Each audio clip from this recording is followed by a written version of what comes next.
It's going down like this, motherfucker. This shit is crazy. The following Nigga get mad. Say, motherfucker, what you mean you ain't gonna let me in this funky joint? Much money I done spent in here, nigga. I knew your mama when she was hoeing. Hump, baby. Shit, bet I do it over time. Say that, nigga. Shit. Bar, back the bar, off time. Shit, boy, I'm trying to make me some money. Boy, I'm hungry as a hog needs slop Jesus. Shit, gotta be a Jesus, cause too many black folks. Limousine, and every time I'm seen, I got to be clean. Shit, boy, I'm trying to make me some money.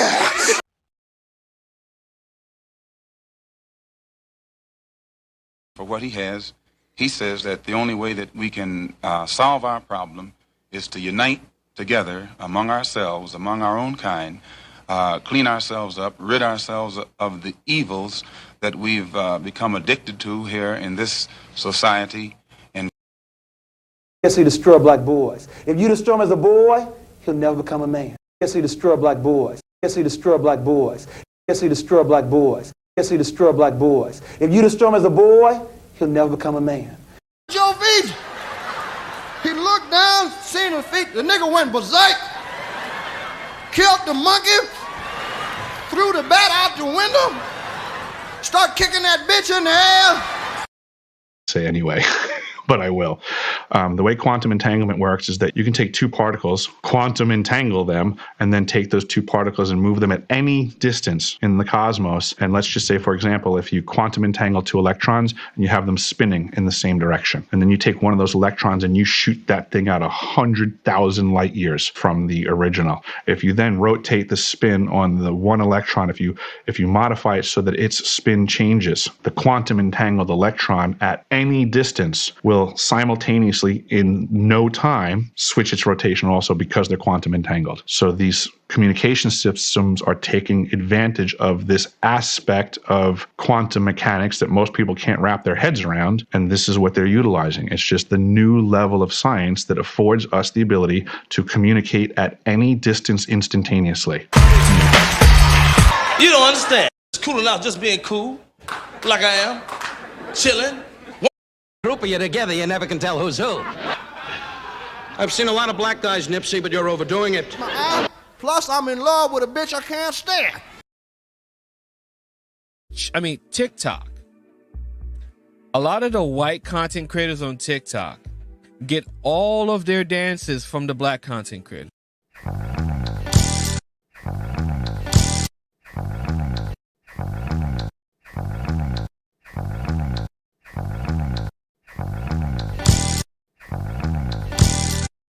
You're a philosopher? Yes.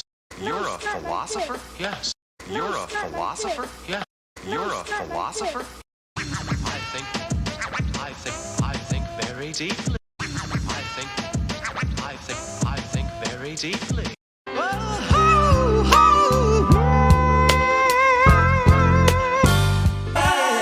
Dance with me.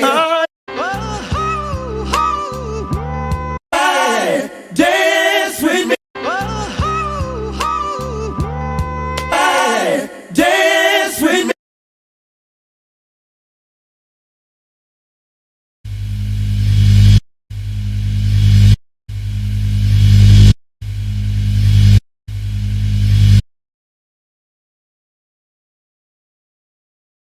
Damn white boys out there. Most of them is psychopaths and all that. They'll kill your mama's mama. And you Decent white folk that still don't know they're racist. What the hell you want here, hunky? Don't know me want it. I don't mean to be out of line. Mean to be rude. Mean to be rude. Mean to be rude. I don't mean to be out of line. What's all that noise? What's all that noise? What's all that noise? Oh, that's just daddy.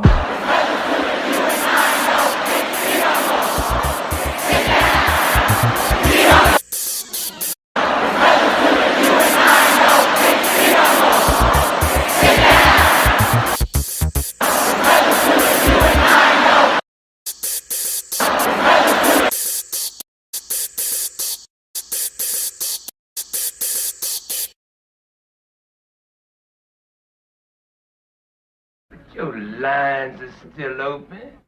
Oh shit, you can get it, nigga. You wanna get it? Come with baggage, just I asked Louis Vuitton. Ooh, I like that. Yeah, that was nice. I like that. Bitch niggas, hoe niggas, rich niggas, broke bitch. I told niggas this was hard, yeah, right. The Chinese platform, you already the Chinese platform, you already know they don't give a fuck about your black ass. And then I think we OD'd. For my word, can't be my equal, don't know what you heard. That's the difference when you're my baby. Used to snort cocaine, now I fiend for the check, yeah. Baby, I'm a walking dead man, is what they call me when I come. I hit the loot juice, it pulls up in the. Baby, I'm a walking dead man, is what they call me when I come. I hit the loot juice, it pulls up in the. Baby, I'm a walking dead man, is what they call me when I come.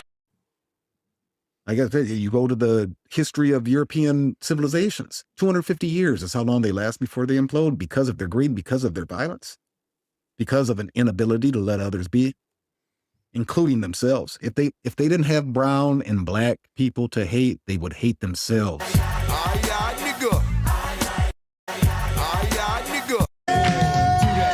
Do that dance, baby, do that. Slapping folks is satisfying. She don't like me, but I didn't know. Guess it was underlying. Lean and walk, lean, walk, lean, walk.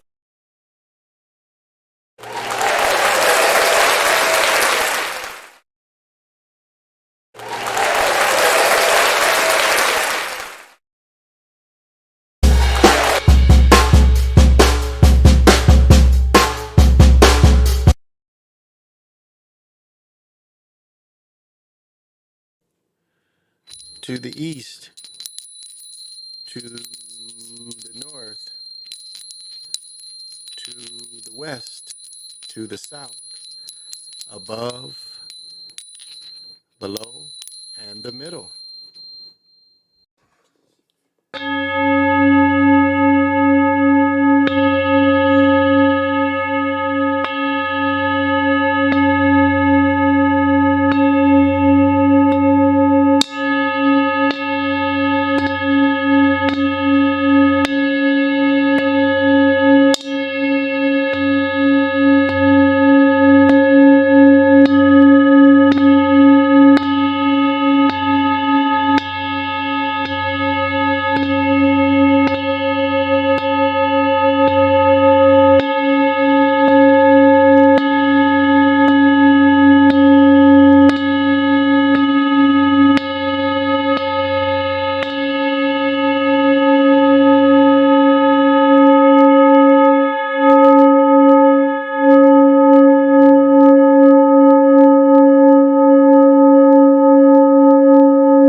Greetings. This is Big Pontiac, and welcome to the Chocolate Mountain Show. I am the holder of the infinite sacred ball game that was created by the Hero Twins, and I am that one and only Galactic Daddy-O, welcoming each and every one of you to my galactic patio that reaches from Minnesota to the universe. Well, I guess that's means for me to come on in and welcome everybody. But you know how I do it if you've watched me long enough. When I come on in, I always do a toast. As Parliament Funkadelic would say, a toast to the booty.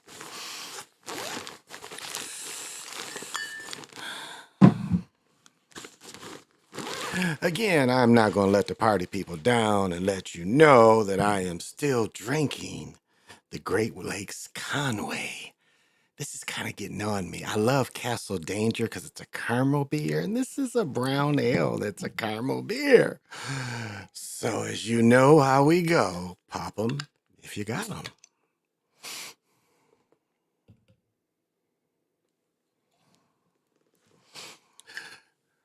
And I've got a piece of 72% pure chocolate in there. So when I get the motherfucking munchies, I can munch on something that's a little chilled. So cheers. Cheers, everyone. Oh, and I'll shout out Day Block. I haven't been there since my birthday last year. I hope I can. Actually, I think I should go back because I can get a growler, I think, for $5 or $6. So, Day Block, downtown Minneapolis.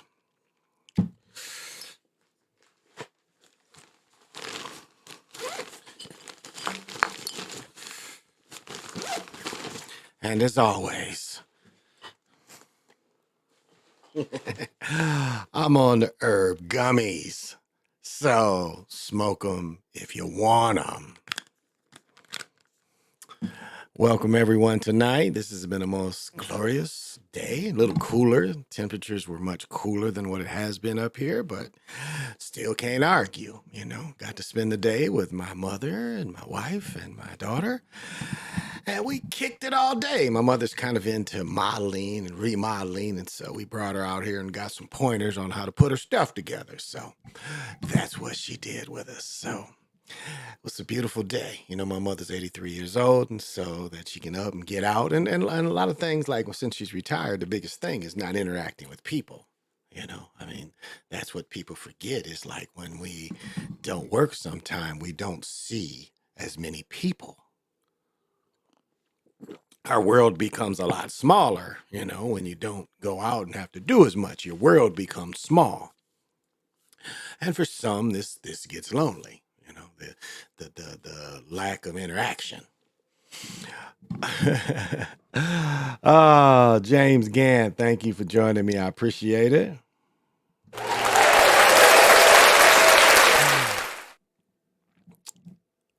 Got to have vision. And Liquid Fire, thank you for joining. Definitely getting on the galactic patio. Got to have vision. Johnny Oggs, thank you for joining. And I know you definitely got to have vision. El Reborn Amaroon Khan, thank you for joining. Got to have vision. Such a blessing to have. Oh yeah, it is. It is. And you know, we talk like, you know, yesterday, well, the day before, Friday night, I didn't get a chance to call her. But my wife and my daughter called her. So I didn't get a chance to call her Friday. But my wife and my daughter called her. So we got up today, you know, my wife was like, well, we're supposed to be up there at 1. Well, you know I didn't personally get up till 11:30 and she got up a little later than me. So we got there by 2 though. And had it's a place that kind of lunch, breakfast, really good food. What was it called? I forget. It's off of 394. What was that place called? I'm drawing a blank, y'all. Food was really good. I had like a meatloaf sandwich. I was disappointed, and this is what I was disappointed is they had fresh green beans. And maybe y'all can tell me what I was tasting. I was really excited to get the fresh green beans, but as I was eating them, I was tasting almost like an exhaust. It was like I was, so I don't like it. You know, the closest I could kind of say what it could be, if you think about when you get like say you try to grill and you don't burn all the light charcoal fuel off, you know how the food has that lighter fluidy taste. I can't say it was quite that, but it was something that was just a weird aftertaste, really weird. Because I got about 2 pounds in my refrigerator. I'm definitely cooking up tomorrow. But that was odd. You know, the rest of the food was really good. All the rest of the food was outstanding, but those green beans had an exhaust taste. That's the best way I could describe it. So I couldn't drink it. You know, I couldn't eat them. I couldn't eat them. But, and then we came over, we went to KFC, got a bucket and a bunch of potatoes and coleslaw. When I get done with this, or I might go down when I have intermission and go get the coleslaw because I wasn't that hungry then when we ate. But so that's what we got. My mother and I watched a little bit of Killer of the Flower Moon. I had the book, so I gave her the book to read so she can read it. And just to get it's historical perspective.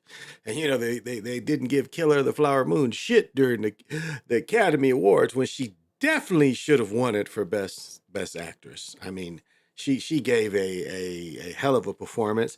And win or lose, she is nominated, and that is a title that you do get to keep the rest of your life as an actor or actress. So that's not totally negative.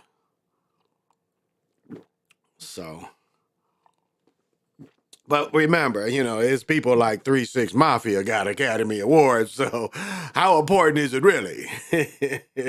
How important is it really? So, um, I did see a few games today. Did not make our girls' championship. I think was today.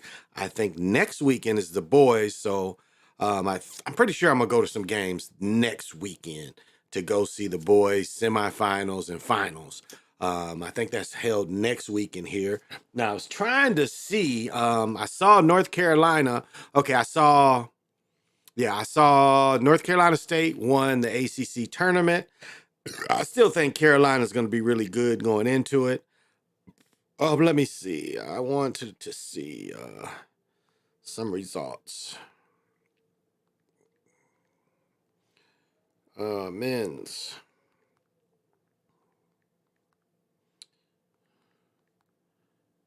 Let me see. Where are they at? Don't allow. So it looks like if I'm reading this right, if I'm reading this right, the finals is going to be tomorrow. Yeah, tomorrow one. I don't know if it's 2:30 my time because both of these teams are central. So I'm going to say 2:30 my time is the Big Ten championship tomorrow. I wonder if somebody calls me and has tickets. This might be interesting to go to. So tomorrow, Wisconsin, and Illinois. So that is downtown Minneapolis right now. So I don't know. I might, if somebody calls me, I might go. I just might go. So watched some of the games. Saw a little bit of the Laker game. I know Golden State ended up winning it. But saw the most of North Carolina State, Carolina beating them, handling them. And so, this is the great time, because this coming Monday is when, we have the selection Sunday is this weekend. So that's why all these tournament games. So Selection Sunday is coming out, and then the newspapers and well, probably even Sunday night. You that do it online, I like to have the physical copies. They still sell them. So Monday I'll go somewhere and get me a paper. If not a couple, I'd normally like to get two. And I've really been keeping track. Wow, I've been buying the papers since the 80s. I've been keeping track with papers. And I'd also often thought over the years, if I kept them, what I predicted and what actually came on, it'd be a lot of mess, big old papers since the 80s. And this is an exciting time, for the nation. Again, the high schools are now going into their tournaments. As I've said, they had the girls' tournaments. And what was interesting about Friday night, it was 3 semifinal games here that were clinched with long heaves. And so maybe I can find that. So it's really, when they say March Madness, we are really into March Madness, as we step into the spring. And so this is all going to wrap up. The NBA is within 14 games, I think, left in the season. So that's going to intensify. The games are, the scripted games mean a little more as the season, nears the playoffs times, because they like college to clear, and they do pull back. The NBA pulls back when college highlights, and then culminating into the Monday night championship game with the highlight being the Final Four. Because that's a successful season. Just making it there is considered a successful season. Win or lose, that's considered a successful season. You get to put Final Four banner up there for the year. So for sports lovers, it's a great time of year. I think the end of the month, the football league starts. I'm slobbing and shit. The combination of USFL and the XFL, United States Football or United Football League or something like that. You know, they're kind of getting that USFL out of there. So that's coming. And baseball, baseball is well into, spring games. So for those of you that love this kind of thing, this is a peak time of year for this. So, yeah. So here, as I said, I always show the weather. Like right now, it is howling. The wind is really howling in the west, which is behind me. So it's interesting. And right now it's cool. I wore a heavy coat all day. So right now it's cool, high of 29. And as you see, the rest of the day is only going to be a high of 32. And through the week, it's going to be mild, as you see, 36, 48, 30, 27. So next weekend's going to kind of be chilled. So that means I can wear some furs, wear some bigger coats. And they say we might even get snow on this date. So we will see. We will see. And so that's how it is up here in the Great White North. That's how it is, where weather means so much up here, because that hawk, that cold can jump on your ass. Damn, Tony, I'm really sad about this. It says Tony Orlando and Dawn plans his final concert. What is a life without seeing Tony Orlando and Dawn? Oh, Jamar, what is happening?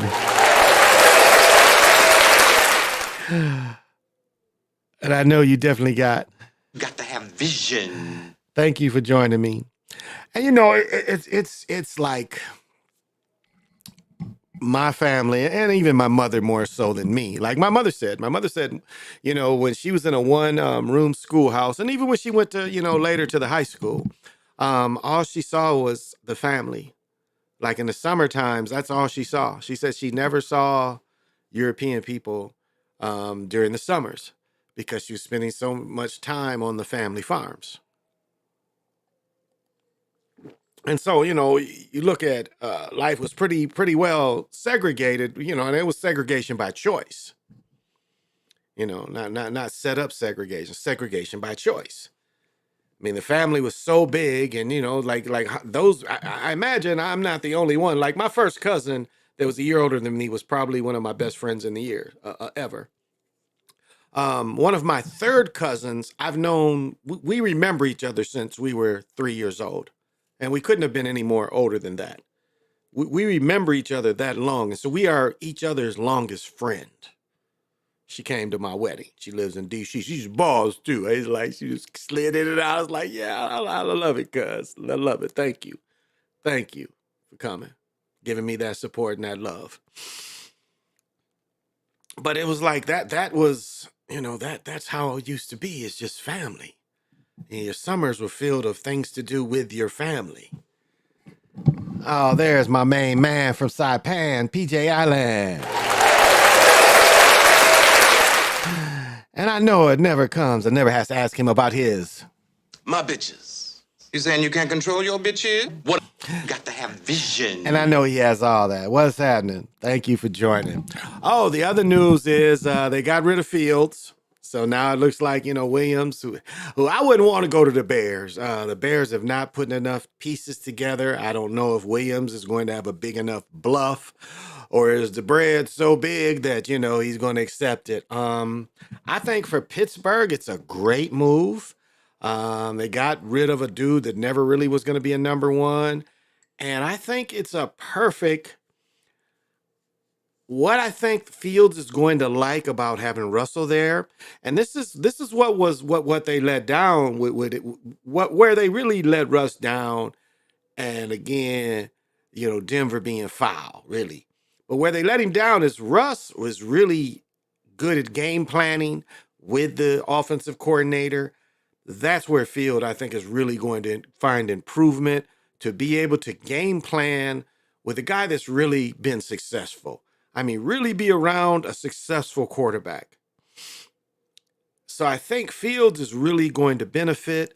The way the NFL goes, you got to have a seasoned guy back there because injuries all the time. But I think just preparation, I really and this is what's great about Russell is his age. He's not going to be intimidated because Russell getting what, 30 million, 38 million. So he's not going to be intimidated by this young boy coming in. And you see why they made it very clear that Russell's still going to start. Why would they do that? Which I thought was interesting. But it's again, it's having a good game planner with you. And I think and I think it's going to be a transition for Russell too.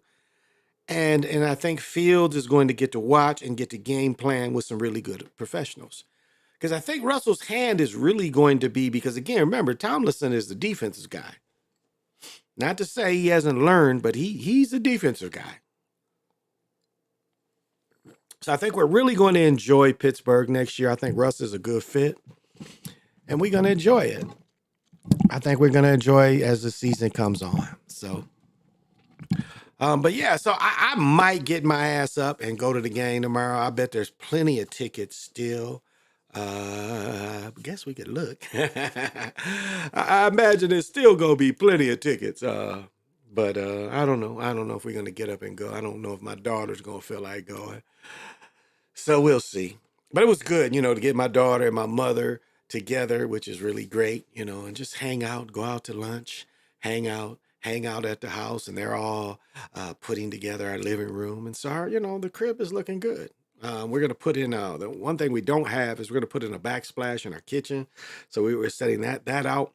I want to take because our floor looks wood, but it's not that real wood. So I kind of want to put real wood in there, and it's not that expensive. So I'm kind of thinking about that because we're going to hold on to this place at least another year. If we move, it's going to be sometime in 25. We're just going to put more into this place. So it's worth it. It's where those little things, make it go a long way. So and it's funny where I work out, as I said before, where I work out with my rope. The grass is really dry. So again, it's going to be interesting because we had all that moisture last year and they said it was still a drought. It's going to be super interesting because it's still too cold to water any of the grass. But it was just, and it hasn't snowed. We didn't even have any storms. We normally have blizzards and shit up here. We didn't have any of that. And I'm not going to agree with anybody, global warming, because we've had the same thing back in 11. I've told the tale many times that 11, maybe it was the winter of 12. Yeah, because my daughter, so maybe it was the winter of 12. It just didn't snow and didn't get cold. Like our ice, we have outdoor ice rinks everywhere. I mean, if we have a park, you're going to see an outdoor ice rink. All of them never froze. I think it was only boat houses, on the ice. I think they only had like a 2-week period where it was cold enough to put them out there. They were showing one motherfucker's truck. His truck went in the water. A couple ice houses went in the water, and a motherfucking plane. A dude that land on the ice, and the ice couldn't take it, because he can, like skis. You can take off like skis, but same thing. And his shit went through the ice. So it just hasn't been cold enough to support that. But I don't know if you can hear it. It's howling like a motherfucker. It's really interesting. I hear it more up here than when I was downstairs. So, but yeah, really, really beautiful day. Great vibrations, a lot of love between the families. So, yeah. And so, I did watch a little bit of sports. It didn't take all my attention away. It was a little bit, when they say just a touch of love, just a little bit. Yeah, let's see. Huh. Well, damn, that seems pretty stupid. Let's see. What was this? What is this? What is this?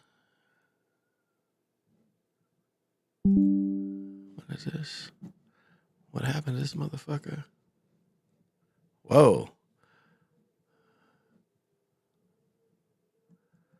I don't know this story, but let's get into the morbid times. So you notice that's a Knights Templar colors, but this guy's name is Freddie Knock. Oh, Swiss. Okay. The Swiss high wire artist who has died suddenly at home, age 59, collected a score of world records for succession of stomach churning stunts, which he scorned all safety equipment. Notably, he broke a record that stood for 3 decades for highest tightrope, ground supported, set by somebody in 74 when he walked a tight wire 1,300 feet above ground between the 2 towers of the World Trade Center in New York. Okay, before they blew it up. Okay, and 15 in the Eastern Alps, Knock walked between 2 snowy peaks, no wider than his thumb over the drop of more than 1,000 feet. That's him up there. Damn. Highest mountain in 2011. So that's him. I don't even know how do you get up there? And it's the wind. Oh, he had to be a bad motherfucker, y'all. I'm going to shout this nigga out because it's wind and shit going, and he could just, I like that. I like he could get up and just keep going. The circus was in his blood. Knox had established Switzerland's first official circus in 1840. A century later, the nevertheless Knox had wowed the United States, headlining the greatest show on earth in 54, performing on his Ellis Sullivan in the same episode as the Beatles. That year, his uncle appeared in the movie Circus World. I saw that with John Wayne, Rita Hayworth, and Claudia Cardinal. His father split from Nick, set up a circus of his own. Freddie walked his first tightrope when he's 4 and was proficient. Let's see, can I do it without music? Without sound? Yes, let's see. Let's see how much they'll show us. Don't knock me for showing this. They probably will, though. That's all right. I ain't making no money on this shit. Okay, Swiss Alps. Okay, Swiss Alps. Damn, we want to see this motherfucker. God damn, he walking on that shit? What? A journey. Okay, come on. I don't want to hear these words. I want to see this motherfucker out there. Take your punk ass out there. We want to see you on this shit. Oh, he got a mask and shit. Helicopter flying around. Damn, is he moonwalking backwards? Or is he going forward? Looks like he's going forward. Okay. Wearing them ugly ass Pumas, but okay. Okay. Damn, look at that. Look at that. Man, only Europeans would do certain Okay. Among the records he held at various times was the fastest skywalk between 2 hot air balloons. Okay. The longest cable walk in Switzerland. The longest time running on a wheel of death. I don't know what that is. The longest time spent sitting continuously in a chair balanced by a high wire. He sat there for 8 hours. He set tightrope records, blindfolded bicycles records, and all that shit. His philosophy was that you can't live your life just focusing on the dangers. Death is a part of life. When your time is up, it's up. But he was not without fear. Damn, look at him. For someone whose motto was sky's the limit, he was scared of flying in airplanes. And in the sea, he was anxious about sharks. He drilled himself miraculously to catch the rope with his hands. When he lost his balance, he did with a gust of wind blew him off a cable wire. He only had one major accident at age 18 when he was thinking more than a blonde girl in front row about the rope he had. He fell and broke his wrist. His feet were as precise as Swiss watch, but his heart was less reliable. Part of it. His first marriage failed. Why would they bring this up? His second wife accused him of trying to kill her. Damn! And he was sentenced to 2.5 years in prison. Damn. His second wife accused him of trying to kill him. He was sentenced to 2.5 years in prison. His defense lawyer admitted it was a wild marriage and a toxic relationship characterized by violence. But a year later, the high court, he was declared innocent of attempted international homicide and compensated for his canceled performance. All right. He had a planned comeback, a high wire suspension under a hot air balloon. Look at this nigga walking up there in 2020. He was born, this nigga was younger than me. I'll be damned. He was younger than me. He's born in 64. I think Nick Taylor, around Nick's age. Nick maybe would be 65. His father, circus had folded. He toured with his hands, balancing over lines, riding loops in iron. Okay. Riding loops in an iron ball on his motorcycle, shooting apples off people's heads with a crossbow. He set his first Guinness World Record in '88 by running up suspension cable. Okay. So this dude's younger than me. So did they say how he died? They didn't say how he died, did they? Didn't really say how he died. Suddenly. So, he died suddenly. Yeah, very too risky. But it seemed like risky was his life. His life was to be risky, you know? I've never seen a cable I want to cross. Oh, who is this? Okay, more of the, this is nothing. He's a nobody. I'm not gonna give any credence to nobodies. Nobody cares about nobodies in the morbid news. So is more awards tonight? NAAC Image Awards? NAACP has Image Awards? What is she talking about? She has stiff person syndrome awareness. Stiff person. Let's look into stiff person awareness. Okay, let's check this out. What is really stiff person awareness, y'all? Shares words of encouragement on Stiff Person Syndrome Awareness Day. We can do it. Share the words of encouragement as well as appreciation for her fans. The Grammy Award winning singer has been battling a rare neurological order in recent years. Posted a photo of her smiling with her 3 sons on Instagram. As many of you know, in the fall, I was diagnosed with Stiff Person Syndrome. Trying to overcome this autoimmune has been one of the hardest, blah, blah. I'm grateful today for including lesson my encouragement. This is their children. Okay, well, she's stiff here.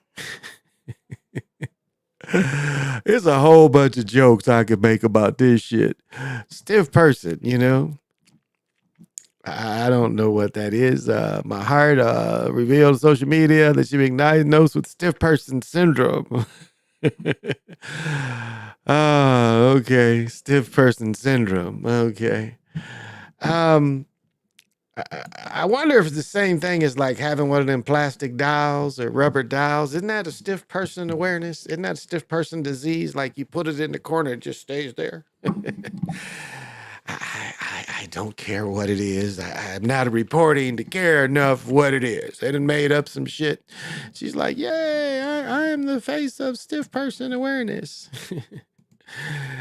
I want y'all to be aware. She said, we can do this. No, this is not what I want to see. I don't know, y'all. That shit seems crazy insane to me. Yeah, this wind is howling, which I love. I love this shellac energy, you know. And so when it's howling up here on this hill I live in, well, let's see how the money did, y'all. Let's see how the money did.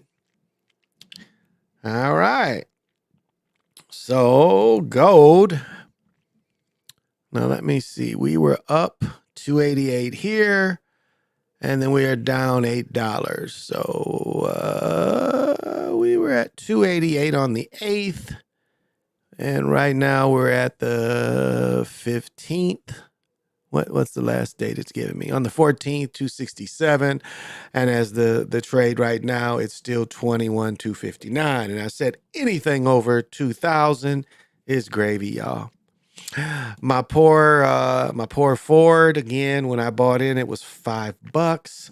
You know, so I have doubled my money, but as you see, that's about it. Almost tripled. If it hits 15, almost tripled my money, but still pretty steady earner.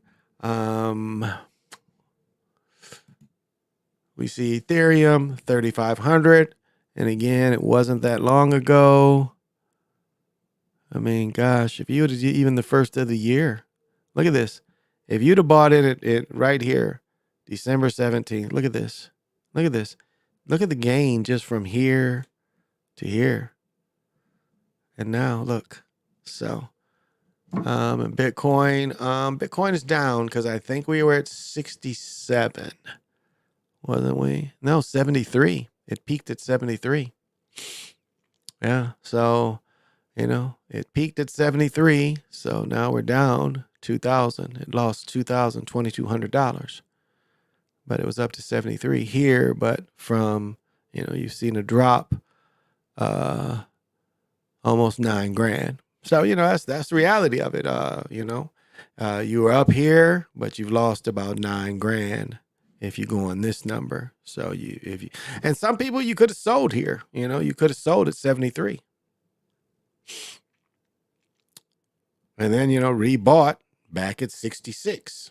You could have sold at 73 and bought back in at 66.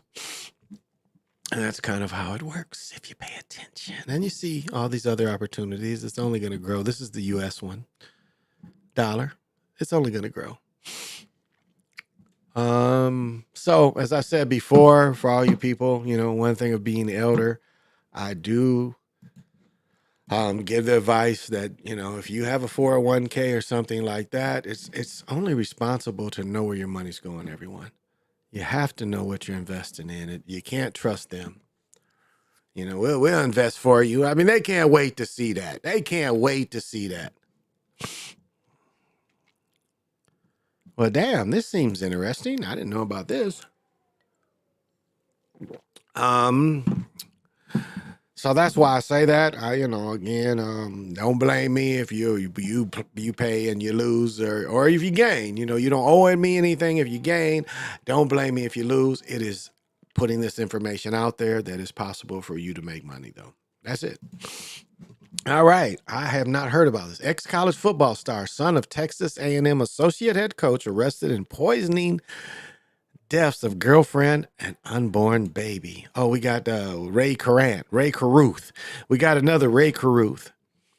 So Blaze Taylor, analysis, and son of the school's associate head coach and analyst. So what does he analyze? Okay, an analyst. Was arrested in Utah on Thursday for being indicted in the 2000 death of his girlfriend and her unborn child. Taylor, a former college football star at Arkansas State, was indicted by a Nashville grand jury and charged with 2 counts of first-degree murder for the poisoning death of his girlfriend and her 5-month-old fetus, which he was supposed to be. So another Ray Caruth. He's held without bond. He's alleged to have poisoned without her knowledge, visiting her apartment on the night in February. She was rushed to the hospital after Taylor called and told them it appeared to be having an allergic reaction. Her unborn child died 2 days later. She died. Wow. And they didn't interview her. They did not release any. How did they figure it out? Months of investigation, returned the murder indictment. Okay, shortly after death, moved to Utah. According to police, say they're working with Utah Rangers return. He was recently got the job of analysis, but school announced he was placed on suspension. Taylor is now associate coach running the offense. He's been on for over 30 years. Wow. Another Ray Caruth story. It's not that bad. Damn. He was really dreading child support. Like, bitch, daddy, this bitch trying to have a baby by me. That's really what you do? You come up with poisoning her in a way that they could find out that you poisoned her? Yeah, I don't get that. I don't get that, y'all. I don't think it's that bad. But, wicked.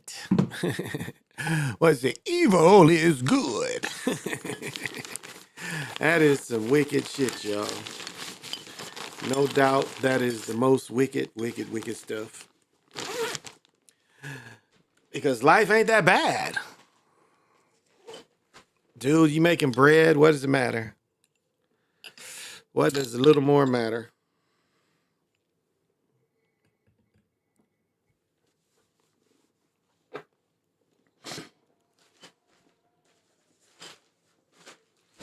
But for some people, they're greedy with their bread. They figure, I don't want to give any bread to that chick. I don't get it. I don't get it, y'all. I was like, I was tired, last night. I'd be staying up and shit. But anyway, I My wife loves to watch that Locked In and Life, Locked Up, and they showed this nigga, y'all.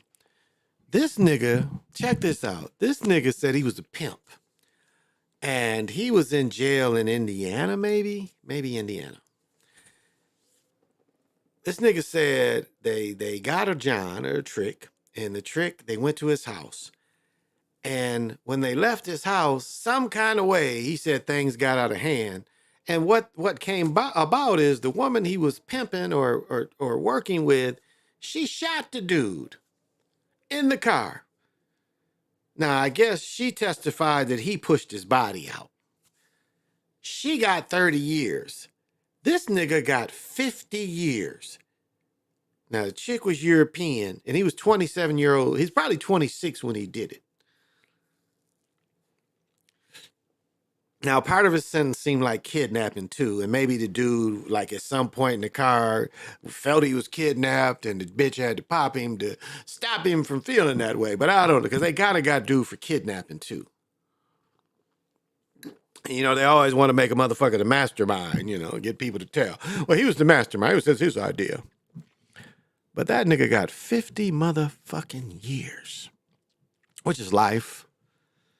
Which is definitely life. He's 27. He's going to be in his 70s. The world is going to change so much by then where, he's not going to want to get out. What skills will he have to deal with the world? And it's just amazing. He was showing dude after dude after dude that just couldn't get it right. Like Richard Pryor said, he's talking to one dude. What did he say? The dude was up for kidnapping 2-3 times, and he just says, Richard Pryor says, what happened? And the nigga's like, I just can't get it right. And that's some people. It was one of my little cousin's birthdays, and it was like, what was wild is we had wore the same number. He wore my number. He wore number 84 when he was at the school, which he never told me that before, that he wore one of my numbers. I think my junior year, I wore 84 for Billy White Shoes Johnson. Then my senior year, I wore 33 for Dorsett. And this nigga had a full ride, and I talked about this a couple of weeks ago. This nigga had a full ride to Kent State they were going to let him play football and run track. His scholarship was actually track, but they was going to let him play football too. And like that summer, he just threw it away over stupid shit. Got arrested for shooting out fucking windows with a pellet gun, and ended up not going to school. And I forget what he went to prison for the first time. He was still fairly young, in and out of the prison. People giving him breaks. And, he's been dead a year or so now because he ended up ODing on some type of fentanyl. So I don't know if he was an intravenous drug user later in life. I don't know. I live here, so. But he had so much promise. And the dude just really had to hold it together until he could leave. Couldn't hold it together. And that's sad. That's sad. And I remember, he texted me when his uncle died. And I feel that, his collapse at the end of his life, his uncle died, his dad's brother. And I think that hurt him more than people knew around him. And I think that's his way of, he knew how I felt about his uncle. So, I don't know. I don't know if that was his way, But it was interesting that he reached out to me to tell me. So we just never know. Oh, and Aaron Donald retired. Just like one thing that Aaron Donald has that Barry Sanders has is they were both all pro all 10 years of their life. And this is a good time to retire. 3-time player of the year. He was always undersized. People forget this dude, I think, is my height. But all pro 10 years in a row. Let me see. Unparalleled, boasting down in honor of being selected in the Pro Bowl 10 times. Okay, that's not all pro. And 8 times all pro. Clinton Defensive Player of the Year 3 times, being crowned Rookie of the Year in 14. And he did play on a Super Bowl winning team.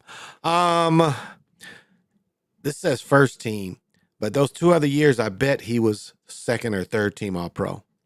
I bet you, because I read earlier all pro all 10 times. So if he made this is 8-time first team, the other he was all pro. If you use second or third team, you're still all pro.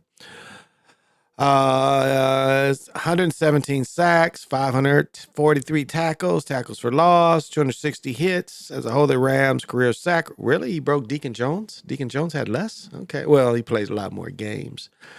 So like Barry Sanders, and Jim Brown being able to walk away, not on their terms, to walk away on your terms.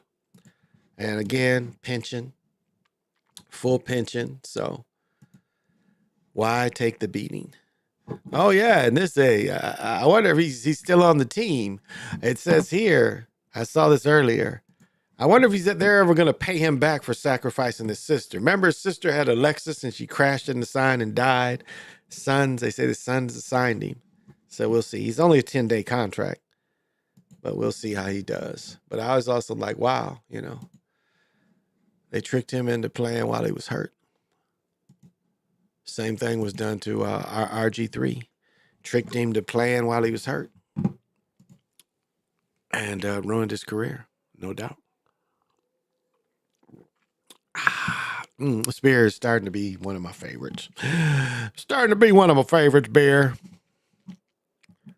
Yeah, it's wild. I can hear this howling. That's just the way the building is. And we live up on a hill, so we always get the wind. Not a lot going on, though. As I said, we were out all day, so I enjoyed it. It was too cold to play pickleball. We were going to play tennis today, but it was just too chilly to play tennis. So we didn't get to do that today. So, just spending time. And anytime I can get my mother and my daughter, and, my wife and my mother are cool. Anytime we can get them all together, it's always a joy. My daughter can spend time with my mother. Because my mother is 70 years older than my daughter. Which is amazing. It's some dudes on Facebook that make fun of Stephen A. Smith and Shay Shay. It is so funny. I can't think of their names, but they are so... The one dude got Stephen A. Smith. The other dude kind of is exaggerated, Shannon. But the other guy's got Stephen A. Smith. All his mannerisms. It is kind of interesting. Oh, let me show this. I haven't heard...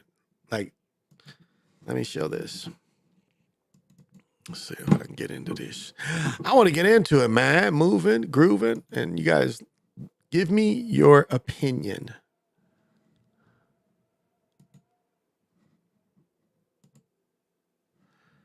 Hey, y'all, ain't this Stephen A. Smith? Y'all ain't seen this. Ain't this Stephen A. Smith? Tell me this is not Stephen A. Smith. Anybody watching this, ain't this Stephen A. Smith?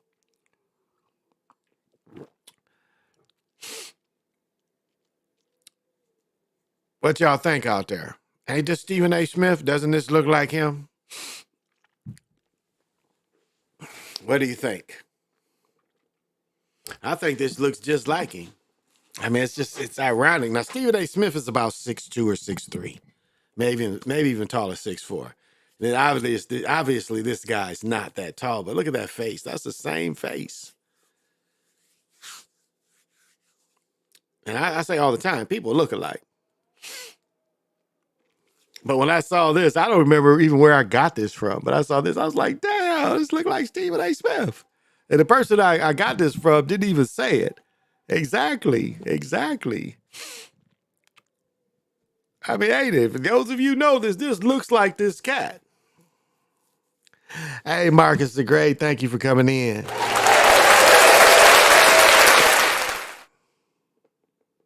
Got to have vision. So yeah, I wanted to share this. Who else I got under here? And I showed this before with Kobe. As above, so below.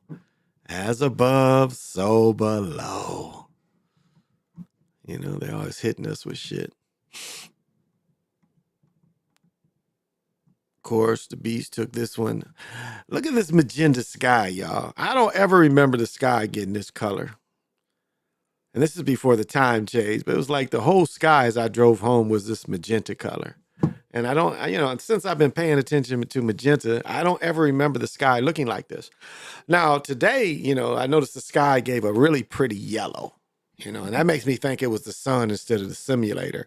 I think when they use the simulator seems to give out this magenta when it ain't the real sun. That's what I'm guessing, that this comes from the simulator, the magenta. Because today I was seeing, this is the picture I did want to show, and I tried to show this before. I mean, this has to be for Jim Thorpe just like the insult of insults. You know, that this European is playing him. This has to be just like it has to blow his mind. You know, he was, they said he was the greatest athlete from 1900 to 1950. Of all the athletes, he was the greatest, even over Babe Ruth and Joe Louis. That his achievements were higher than anyone. And then when the story comes out, you know, Jim Thorpe All-American, they can't find a native, brother. They can't find American Indian to blame. They get this cat to blame. Still worth to see because they show the checkerboard field. People, you know, if you don't think the Masons had a hand in football, well, the original football field was definitely a checkerboard. The way you can find that out is watching this movie. So, R.J. Barrett's. Yeah, I think I talked about that a while ago. R.J. Barrett's little brother. Yeah, I talked about that. I definitely talked about R.J. Barrett's little brother. Yeah, the sacrifice he made. Yep. I think I talked about that last week.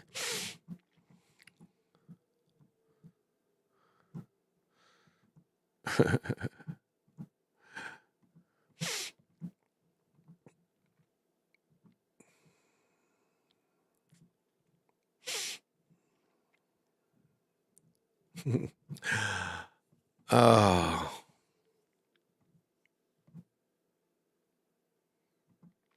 Oh, okay. Check this out. This is from last year. This is last year when I went to the state tournament, taking pictures of First Ave and shit. This is last year at the state tournament. And this is where Purple Rain was shot.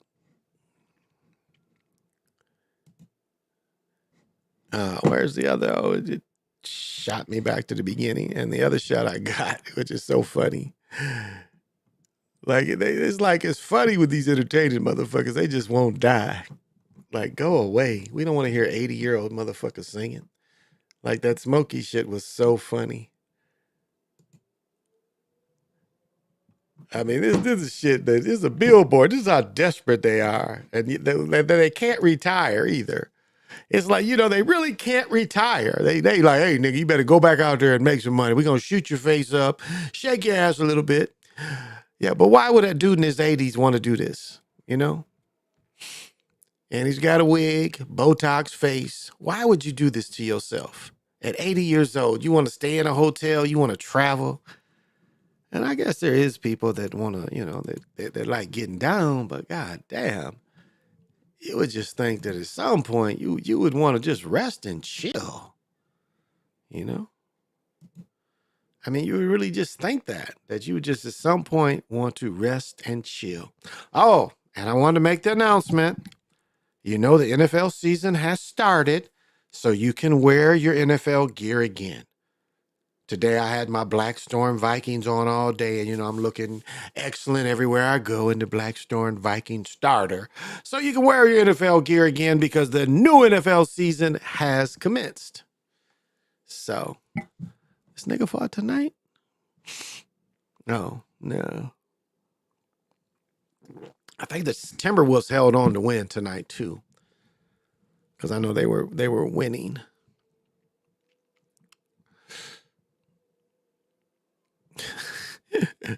So she said, shut some shit down.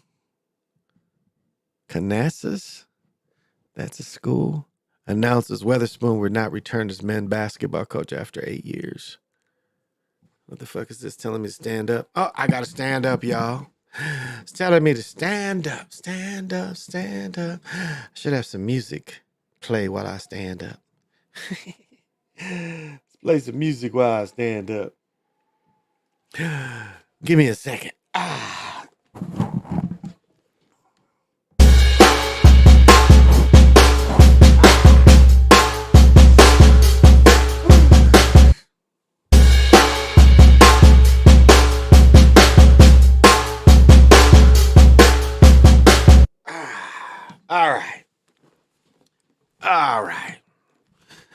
stand up and move around because it's sitting there kind of get you stiff and shit.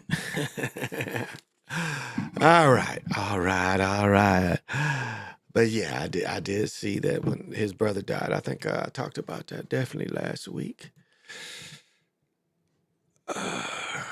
Let's see. Who cares? Why did the Bears trade Justin Fields? How throwing struggles, Caleb Williams' rise led to his Chicago exit. Let's see what kind of bullshit. Why were they getting rid of him for a 6th-round pick? Why did the Bears trade him? How throwing struggles and not a bad team. Nothing about a bad team. Why? They ain't gonna say nothing about the bad team. That's why they get the draft pick, because they were a bad team. It's 2 years ago, Justin Fields looked like the future quarterback position for the Bears. The Ohio State product showed flashes of excellence. He was always small. He's still small. Throwing for 17 touchdowns per greatest rushing seasons by a passer. Fields finished 9th in the MVP voting his rookie year. Cemented is one of the league's bright young talent. That may still be true. Nevertheless, it's Field hit those heights. He's had to do it in different stripes. Dealt its savior to the Steelers on Saturday, acquiring more 2025 draft capital in the process, according to Adam Scheffner. Pittsburgh sent a conditional 6th-round pick for a 1st-round pick that could become a 4th depending on Fields' playing time. Here's the skinny. Why did Justin Fields be traded? The decisions made boils down to a few factors. For starters, organizations seem to have lost faith in his viability of Fields' skill set going forward. The 25-year-old is a high-grade runner, one of the best in the league's history. However, accuracy remains a glaring concern. 23 seasons, Fields, which when it to completion percentage, he still holds a target of just 61, which ranked near the bottom of the league among starting quarterbacks. Fields is far from infallible talent. His field vision is concerned among some scouts. He's short, despite being in the league for 3 seasons. He has 30 interceptions and 38 starts. He's not a finished project. Few are at 25. Perhaps Chicago, dire position, would afford to give Fields more reign. The thing is, Chicago, you're not typical rebuild. Despite owning its overall pick, Chicago finished the 7-10, just games short of a preseason berth. DJ Moore, Johnson, Gordon make up Formidable supporting cast. Given his flaws, the trade for Fields seemed daunting for other franchises. However, there is a possibility of hurling opinions available in long-term prospects. Such environment can make Fields an enticing option. Yeah, I don't understand why they made the trade. The Bears have the 1st pick. They have the 9th pick. They have the 75th pick and the 100th. So they do have a lot of draft. I don't know. I mean, that is sending a signal, but I don't know that they had to get rid of him. Just don't know. Just don't really see that they really had to get rid of him, y'all. Yeah, I don't think, Marcus, I agree with you. He wasn't that bad. Bad team. They ain't said nothing about how bad the team was he played on. The team was 7-9, and it ain't just his fault. 7-9 wasn't just his fault. And that's the way they make it play out. Like the 7-9 was just his fault, and it wasn't just his fault. The team. Oh, here we go. The boys state tournament. That's going to be next weekend. So we're definitely going. Brackets from your Farmington is going to be in 4A. Let's see. They're going to give it to me. Okay, here we go. 4A is Wayzata versus Rogers. These are the bigger high schools. Farmington versus Cretin Hall. Park Center versus Egan. And Minnetonka at Coon Rapids. So Wednesday. So we're going down there Wednesday. I'm going to call Tony and we can meet or whatever the fuck. I'm going to these games. No doubt. Yeah, Wayzata. I want to see that game. Wayzata and Rogers. Yeah, I definitely. Who is this? 8th grade basketball. 8th grade. Okay, so this is, and then Saturday will be the championship. Yeah, I'm seeing all this. Thursday, go down to, yeah, I'm seeing this too. And then the 3A Wednesday. Now these games, I don't know, but the Tertino Grace is a good team, so I'll catch them in the final. Orno, De La Salle, Mankato, Shoshasko Lakes, Alexandria area, and Minneapolis South. South made it, okay. Yeah, I don't know if I'm gonna go to these early games. I don't know. We'll see. I doubt it. These smaller high schools. Let me see. Where's the guy? The top guy. Let's see. The top guy in the state goes to Breck. Yeah, the player of the year from last year, he now goes to Breck. Justin something. And it's another boy. I can't think of what school he's at, but he plays in this. And then the smaller schools. So I don't know if I'm gonna make some of these smaller school games. But yeah, so this Wednesday, I'm definitely going. I ain't doing shit. And I'm gonna go see these niggas hoop. And my best friend said he might go, so I'll be down there. I'm gonna drink some beer. Uber's not in the Twin Cities. Well, I don't know. Right now, it looks like Uber's out. Right now, it looks like all the Twin Cities, which is my area, they say they're out of the airport, and the airport is not in Minneapolis proper. It's in Bloomington. And so it's interesting. They raise rates, and Uber says they can't give services with those rates. So the taxis, like it was, what did they say before check this out. Before Uber came in the Twin Cities, it was 1,300 taxis before Uber and Lyft. Now, it's hard for me to believe this number because a lot of people rely on medical rides, but they say that it's only in the Twin Cities, only 90 taxis. Uber and Lyft put it from 1,300 to 90. So it's hard to believe because a lot of people up here, they pay for medical transportation. So I'm sure, 90 cars ain't going to take care of everybody. So, and there's certain topics I won't touch tonight. I'll leave it alone. I'll just leave it alone. Yeah, North Carolina State, that game was definitely fixed. That game. Let's check this out. I might be able to find this. Let's see. Seems like one of the cats is out there crying. Let me see, because I might be able to catch some of this. Friday was kind of wild. It was crazy insane, y'all. Friday was crazy insane. Let's see if we can catch some of this Friday stuff. No, they don't. No, they did not cover it. Okay. Other people did, though. Let's see. Other people did. Yeah, other people did. So let's see where I can find it. Let's try this.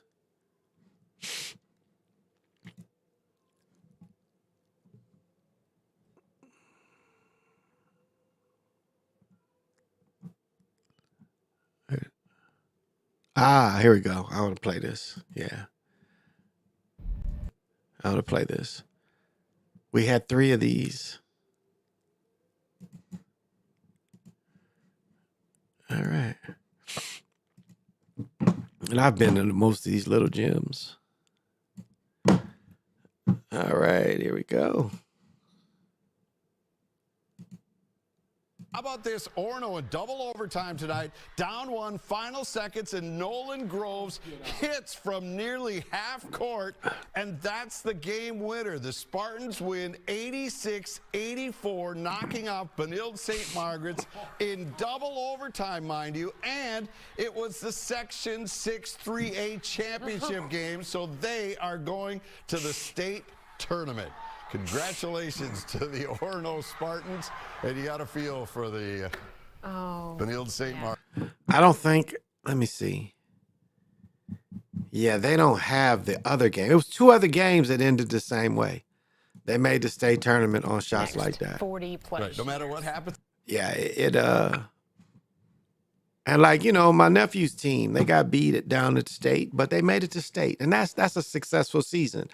The rest of his life is going to be section champions that he can go up there and say, I was on that team.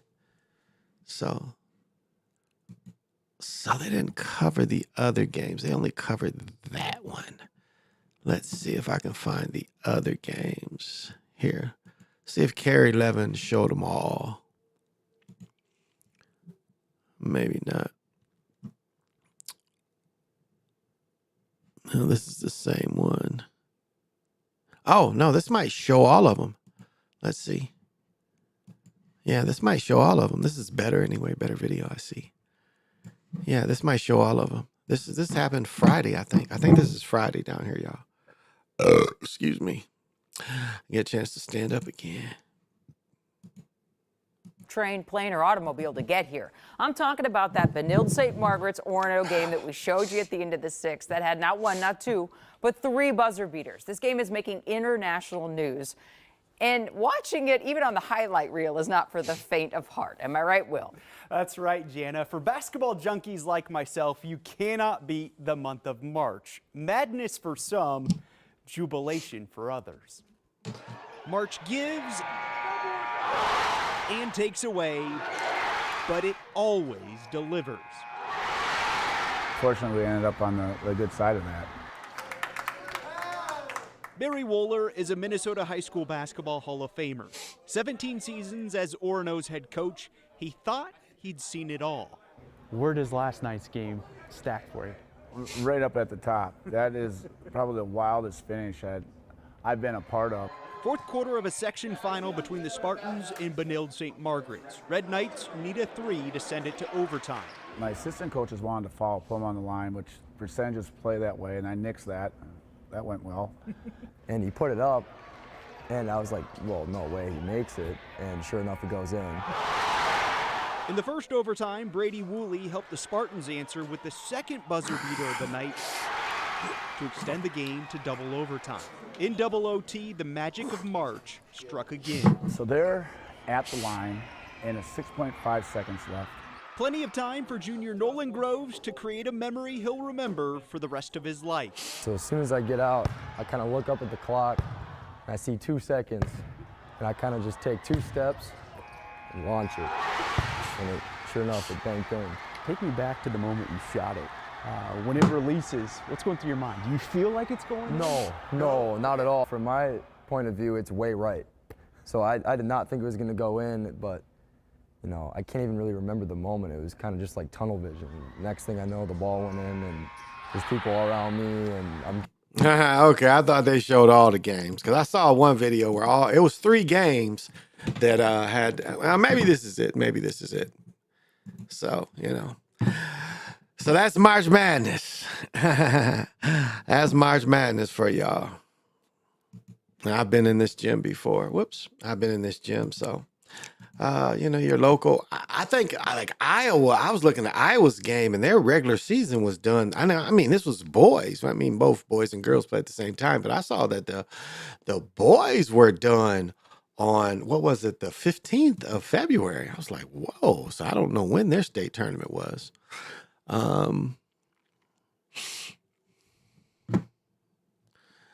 So I was mad. No Saturday Night Live. So I was kind of disappointed. They're taking a break on us. That's okay. Didn't get to see any new jokes. So yeah, there's not a lot of debauchery, you know, in the world today, which is always good. It's good not. I mean, it's certain places it's always debauchery. Isn't that something? How it's certain places where there's always debauchery. Oh man, Brother Nick got a thing called Kendra G, NTAT channel. Subscribe to Brother Nick, and he says Kendra G, single mother of 4, looking for a husband. Well, I don't know what to say about that. I'm married, so I'm taken. Damn. Damn. Okay, I guess there is debauchery somewhere. Tonight. Okay, there's debauchery somewhere. I just found it. Okay, I'll let them tell it. Shot a man in South Minneapolis Friday evening. The man was hit in the head while in an SUV just a few blocks south of the George Floyd Square Memorial. Police say his kids were inside when it all happened. Renee Cooper brings us the latest from MPD and what's known about this shooting. Well, Ben, police say thankfully those kids were not hurt and the victim survived. But the police chief stressing that his injuries very much remain life-threatening. Now, the shooting happened right on the border of two South Minneapolis neighborhoods, Bryant to the west of Chicago Avenue and Bancroft to the east. Now, however you draw the boundary, Minneapolis police data shows the 31-year-old man was the first gunshot victim of the year in either neighborhood. It's disheartening and disappointing, because we had been seeing this community turn the corner. Area Council member Andrea Jenkins saddened to see crime scene tape surrounding a silver car parked just feet from the George Floyd Square Memorial on Friday evening. The male was in the past. Wait a minute. Wow. Look at this one here.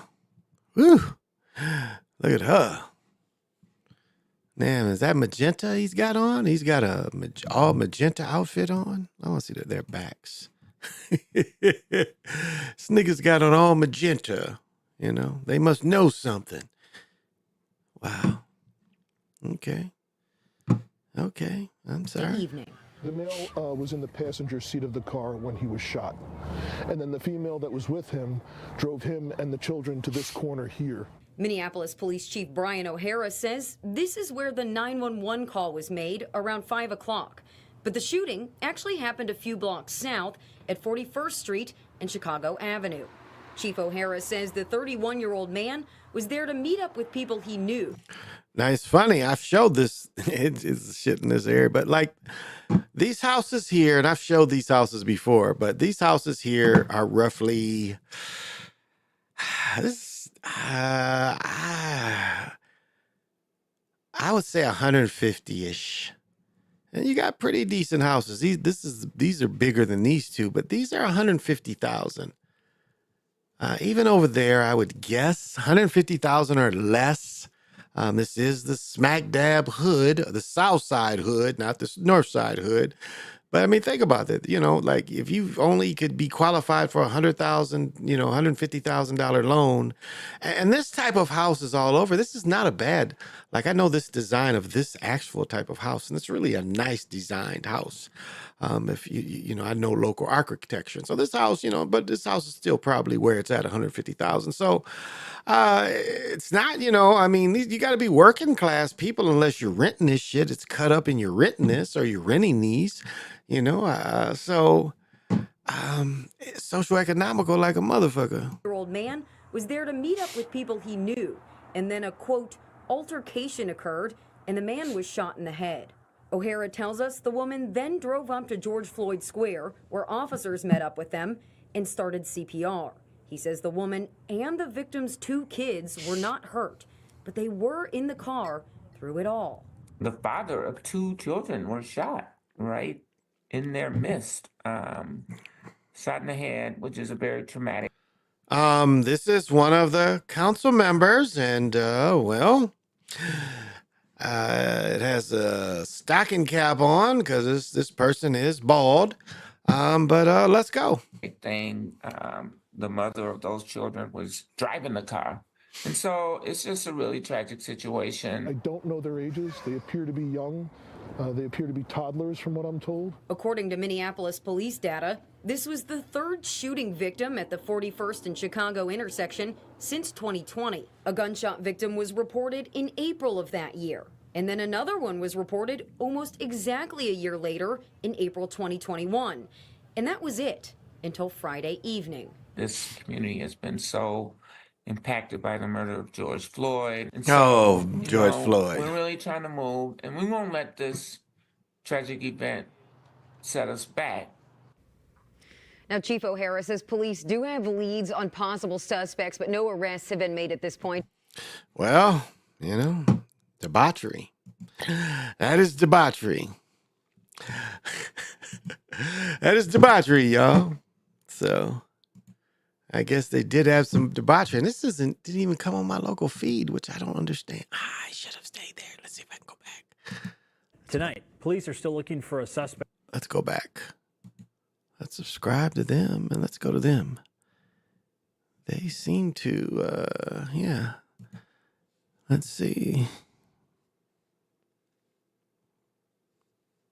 Damn. Well, good. I just got, St. Patrick's Day. You know,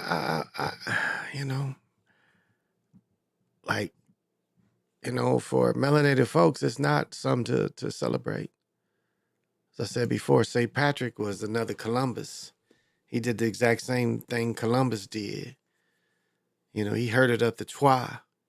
And then they turned around and tried to make the Twa magical.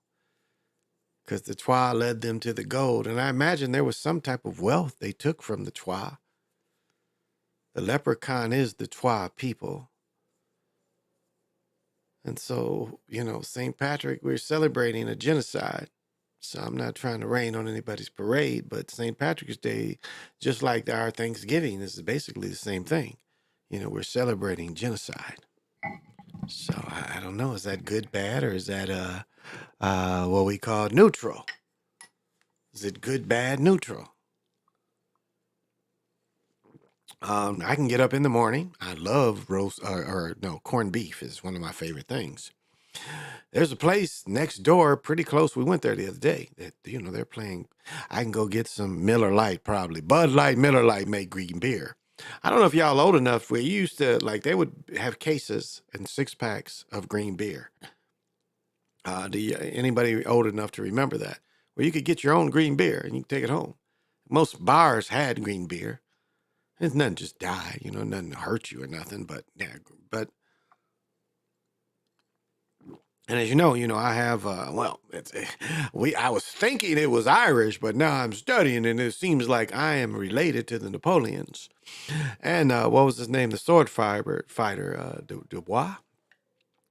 So where it was pointing to Irish, it looks like it's pointing to more French. Bradley coming from the French, which is interesting.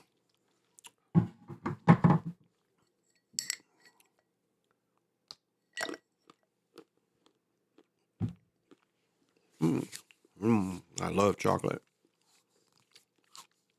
You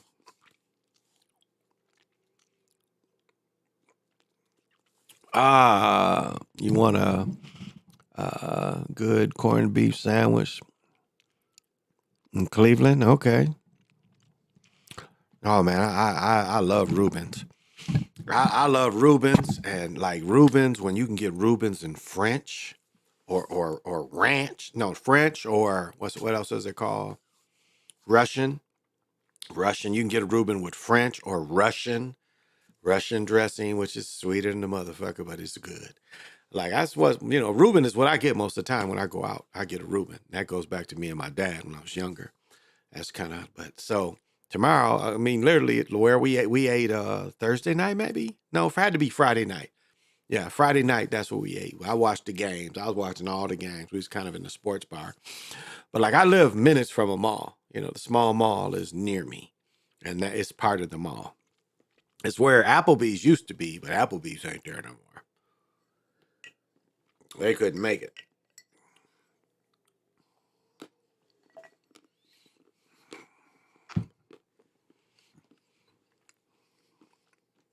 Mm.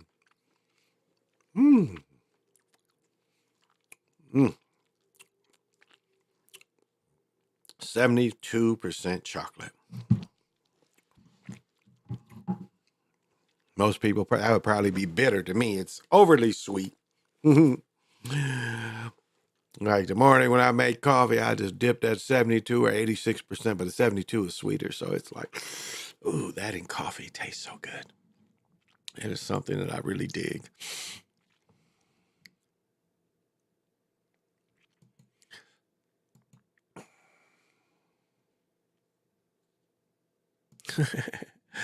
I don't care about this. Okay, maybe we will. Maybe we'll dabble. Please do. Please do. Okay, I'll dabble. So what we have here is the 25 most memorable one-hit wonders. Okay. This is Why I'm Hot by Mims. Came into the music scene blazing with a hit. This is Why I'm Hot. Used the track most boastful way to highlight just hotter he is than everyone else who tries to compete with him. As he says on the hook, I'm hot 'cause I'm fly. You ain't 'cause you not. That's why this is why I'm hot. The track became a number one.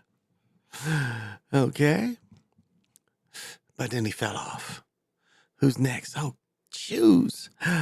Deja Vu by Lord Tariq and Peter Guns. Hip hop, Lord Tariq and Peter Guns released Deja Vu, Uptown Baby. It was the only single released from the album, Make It Rain. It reached number 9 on the Billboard and became a platinum selling success. The group broke up shortly after. Didn't they get sued for this song?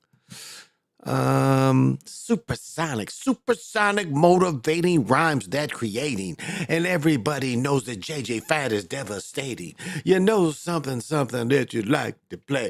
If you get no that you can get no play. That chick said blah blah blah blah blah blah blah. Oh, I love that shit. I love Supersonic. So they was the first Grammy nominee. Rump Shaker, Rex and Effects. Okay. Long Sharp Sword. That's what you know, Rex and Effects. Who is this? Tipsy. Yeah, didn't Diddy get tipsy with this dude? That's what the rumor is. That Diddy got tipsy with him. That Diddy actually abused him as a young man. Oh, the Whippin' Nene guy. What was his name? Salento? Okay. I Got a Man. Okay. What's your man got to do with me? I used to like, that's a pimp line. What your man got to do with me, baby? I'm hollering. Whoop, there it is. There was a couple. Okay, who is this by? Tag Team. Yeah, I think they was the second one. 95 South. Remember, they did Whoop, There It Is too. And their hit was a little Tag Team, back again. Yeah, the other one was better. 95 South had a better Whoop, There It Is. But both of them had the same team. Same sound. Tell me. On the track, the duo relationship, dealing the heartbreak. Number 10. Okay, I don't remember that song. Stanky Leg. Okay, I don't remember that song. Bust and Move. I think he's the first Grammy, right? Yeah, he shouldn't have won it though. I think Jay-Z probably should have won it that year. No. You know who should have won it? Tone Loc. Tone Loc should have won the Grammy.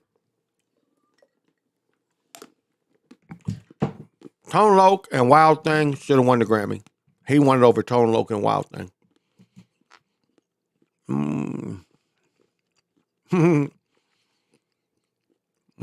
Chicken Noodle Soup. Don't really remember it. Never Scared. Yeah, it's big. Yeah, there's some bullshit here. Is that it? Nope. Pop, Lock, and Drop It. Okay, don't know this one. Daisy Dukes, I do know that. How's it go? Who's that over there? Who's that girl with them Daisy Dukes on? Who's that girl with them Daisy Dukes? Yeah, I love this. Who's that girl over there with them Daisy Dukes on? I did love that, I must admit. Rax, I don't know this team. People didn't hear from Ethic Says. Yeah, I don't know this song. Chain Hang Low, definitely don't know that song. Diddy by Paperboy. Paperboy was a real person? Featured Diddy. The song reached number 10. Street began best rap. The success of Diddy helped him. Okay, I don't know this. There was a real Paperboy. Okay, Paperboy wasn't just an Atlanta guy. Party Like a Rock Star. Okay, I do that song. Party Like a Rock Star. I loved it. I Wish by Skilo. Okay, yeah, I remember that. Swing My Way. Yeah, I didn't like this song. Back in the day. Yeah, I liked it. Okay. Let Me Clear My. Oh, I hope you know I love DJ Cool. Oh, I love DJ Cool. Oh, I love DJ. His whole album was good. I hope you don't mind. Oh, he had a bunch of them. Because he was kind of, No Pigeons. I don't know this song, No Pigeons. Okay, don't know that song. Oh, yeah, Rough and Tough with My Afro Puffs. Rage. Oh, this is some David Letterman bullshit. Oh, that was it, y'all. That's the only niggas that they put on here. Okay. Rough and Tough with My Afro Puffs. Rage. Yeah. I love music. Y'all know that. I love music. Any time of music, just as long as it's grooving. I love music. Oh, yeah.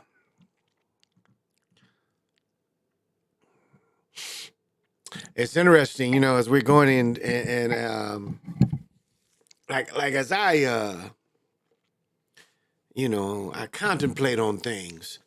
And one thing I talk about that really is people should take heed, and I say over and over again, is like the man in the high castle kind of thing that I put out there. It's a real thing, and you can't put like you just have to. If you look at everything, the ways like especially the way Biden has set up everything, letting all these men come over here, and it's been a lot of men, and like they're already saying, the military is not meeting its aims of people wanting to volunteer. And they already know if they try to draft people, they already know what's going to happen. People are not going to join the military forcefully. And the standards of competence that it's going to take to operate these weapons moving forward. Now, I guess you could. This is what they say had happened. People were smart enough to somehow kind of way send stuff into the moon to make them reach the moon, but they erased or lost all the evidence, or not even evidence, all the mathematical and all the research it took to do it. It's not there anymore. For you to say, well, if we can duplicate this. Now, I've said this before. If the people had all the schematics to the Wright brothers plane, all the schematics to the Wright brothers plane, they had $1 million budget and they couldn't make it fly. The Wright brothers invented a catapult, like kind of what was used on, aircraft carriers. It's a catapult that catapults the engines, catapults the planes. That's what made their plane fly. And if you guys know anything of this, I guess some brother in America flew before the Wright brothers. I got to do a little more research because I just caught a little bit of it. But it's like some brother out there actually invented the first plane. Some brother in America actually, and so I came across that. I got to find that again. But some brother actually flew before the Wright brothers. This dude flew like in the 1890s, apparently. So if you guys know about that, send that to me. I came across that. That makes no sense. They lost everything. Yeah, they lost everything. That's what they tell you. They lost everything. That they can't go back to the moon. But they can make a movie about how these chicks helped them solve the problem to, slingshot themselves. Because that's what they try to show you. Remember that there was a movie that a recent movie on how to, get Matt Damon off of Mars. They're using the same slingshot kind of thing that they said that the Americans use. But, these were multiple movies.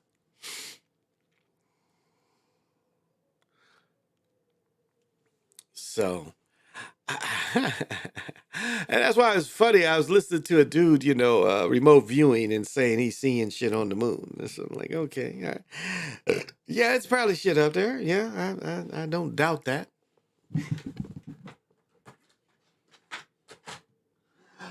But, it points to a lot of other bullshit, too.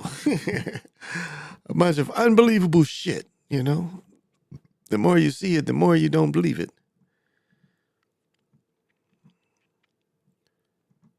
And it's like,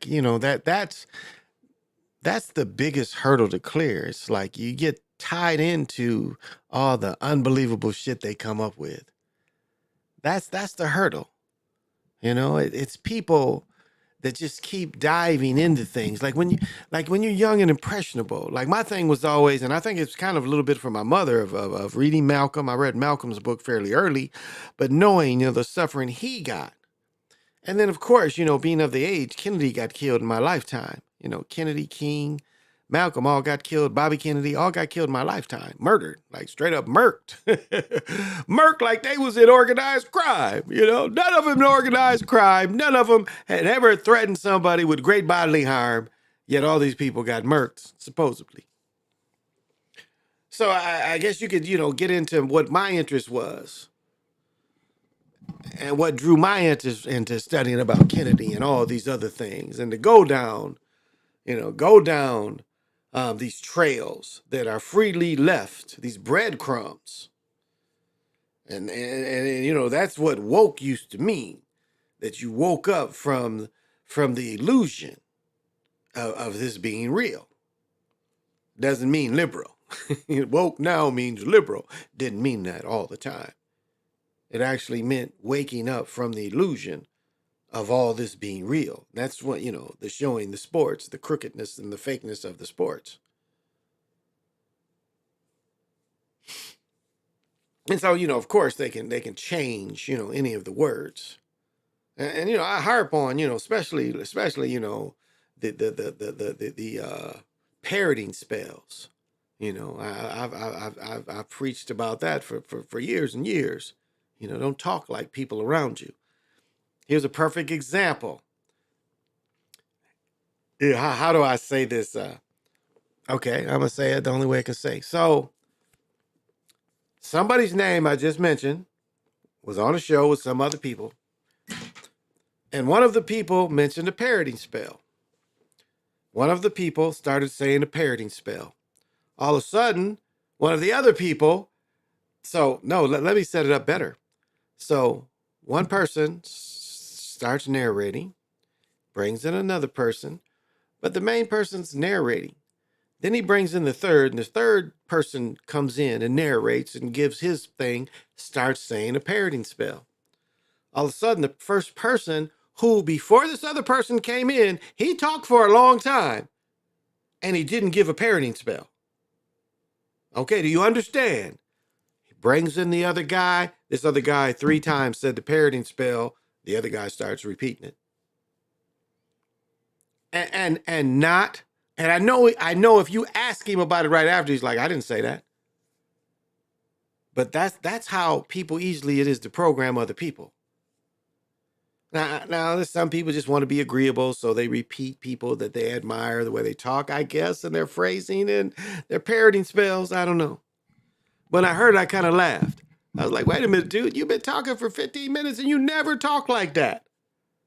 You talk for 15 minutes and you never said anything until you never repeated something until you listened to this other cat. This other cat came in and parroted something a few times, and then you started parroting it. And I know consciously he didn't understand that, but he heard it. And that's what they're made for. They're made for people to start, remember, time is on my side. It's that kind of thing. But I laughed when I heard that. Because you don't want to talk like everybody else. That's one protection we have. It's like people, saying, no, I don't. No, I don't. Know what I mean? No, I really don't. You know what I mean? No, I don't know what you mean. If I do, I'll say, yeah, but it's like, no. As my own self, I try to stay away from this. I see a Bob Kraft. Meek Mills, Bob Kraft looked like Barney Rubble, so it was Meek Mills and Barney Rubble. Meek Mills and Barney Rubble. Oh my goodness, that is just too funny. Nutbush City Limits.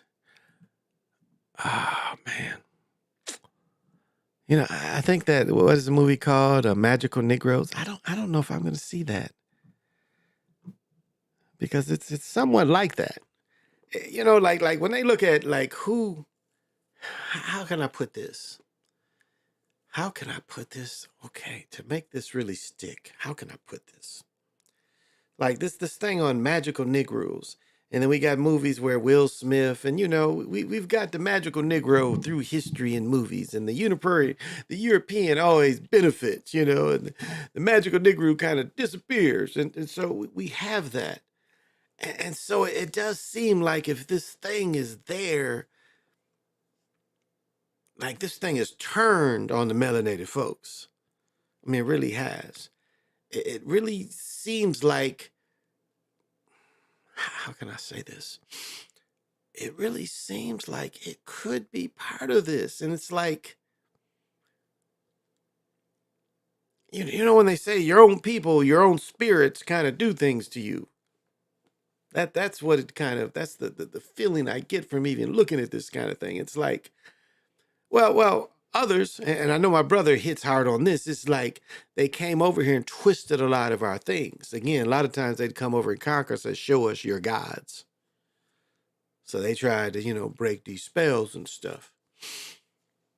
And so that's what that movie is about. It's like almost the curse of, okay, we know this is your magic, but we're going to curse a little bit if you use it. And you can only use it to benefit the Europeans. You can benefit from us not slaughtering you. We'll let you do that. But we can never let you benefit to propel your people. This is a magic like protector to say, if you don't do so much, we will slaughter you again. That's what I get out of this. The magical Negroes is it's like that's the kind of spell Europeans put in there. If we didn't use American magic to help them, they would genocide us. So they had some type of check there where we could, it was like a self-destruct. We could never use it for our own benefit. We can only use it to stop them from genociding us. And that's a hell of a concept if you think about it. It's a fear program. And it goes back to what I say about the Planet of the Apes. If we can't control, we'll blow everything up. And that's absolutely what they tell you, you know, in their own holy book. You know, if they can't control, they want death and destruction. They don't want anything to be furthered along. They want you to think if they're not in control and they blow everything up, nothing else is going to exist after them. And as I've said before, you know, there's so many layers that we live on top of. And once you see what layer that you're from, and that's what it is, that they can't, you know, make you fearful anymore. You're not fearful of them. I mean, as you get older, you know, they always want, you know, death to be around on your mind. Well, you know, I can die today. If I don't do this, I'm going to die today. Damn. Goddamn. This is debauchery like a motherfucker. God dang. This is well. Damn. You wouldn't think such things could happen, but I guess they can. Let's see. Is that okay? Guess this will get what I'm. The world is crazy, y'all. Crazy, insane. Like you got some kind of nerve, buddy. That's how sensitive niggas be. They like, you got some kind of nerve. I promise I'm going to leave certain things alone tonight. So I've got my point. There's no reason else to. Suspect in 3 Bucks County killing captured after barricade inside. Golly, dude. How long is this? Enough for me to go pee? Yeah, it's enough for me to go pee. Okay. It is Saturday night. I'm Walter Perez. Okay, Walter Perez. I can go pee off this.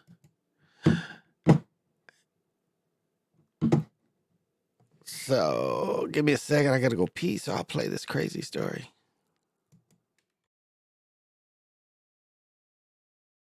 To Trenton, New Jersey has ended over the past hour. The suspect, 26-year-old Andre Gordon, was held by police in Trenton at Bay, for more than 5 hours after he allegedly went on a killing spree in Bucks County. It all started when police say Gordon shot and killed 3 people at 2 separate locations in Levittown. He then allegedly carjacked an SUV at gunpoint. And then police say he drove across the river into Trenton. That's where Gordon reportedly took hostages for a short period of time and barricaded himself inside a home.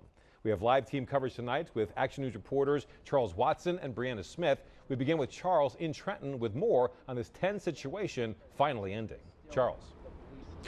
Yeah, Walter, that nearly 6-hour standoff has come to an end. The Trenton Police Department confirming 26-year-old suspect Andre Gordon is now in police custody after surrendering to officers at a location different than the home on Phillips Avenue where we saw officers focusing much of their attention throughout the afternoon. Now, I want to roll some videos so our viewers can get a sense of how tense the feeling was out here as law enforcement worked over several hours to pull possible hostages out of a home where they believed Gordon had barricaded himself. Trenton police tell us those folks were taken out safely in addition to neighbors who live in nearby homes. In fact, we saw law enforcement bring out anywhere between 10 to 12 people from homes here on Phillips Avenue. Among that group, we saw at least 1 toddler and an officer bringing out what appeared to be an elderly woman who was draped over that officer's shoulder. Now, it's unclear how Gordon ended up at another location, but it was clear police wanted to bring this barricade situation to a peaceful end. We saw FBI negotiators out here on the scene to assist in trying to put an end to what was a fluid situation, but in the end, police say a tip led them to Gordon. Take a listen. Blocks away from this location where he was apprehended by Trenton Police Control Unit. He was apprehended uninjured and without incident. He'll go to the Trenton Police Department for processing here, and he'll probably go to the county workhouse. At some point, he will be extradited to Pennsylvania to answer for those charges over there, but he's also going to be charged here as well. Now, police say they were drawn here to Trenton after learning that Gordon had connections to the area. Nearby investigators located the Honda HRV. They say Gordon carjacked. Wow, that's crazy insane. It's just debauchery. It's debauchery. Everywhere you go, it's debauchery, and there's no way we can get around it. So, like you say, we just reported, you know. We just reported. Where's the energy tonight? Where's it at? Where's it at? Show me the energy. I need to know. Ooh. Ooh. Ooh.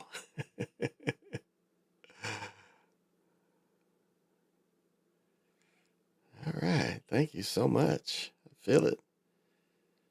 Yeah.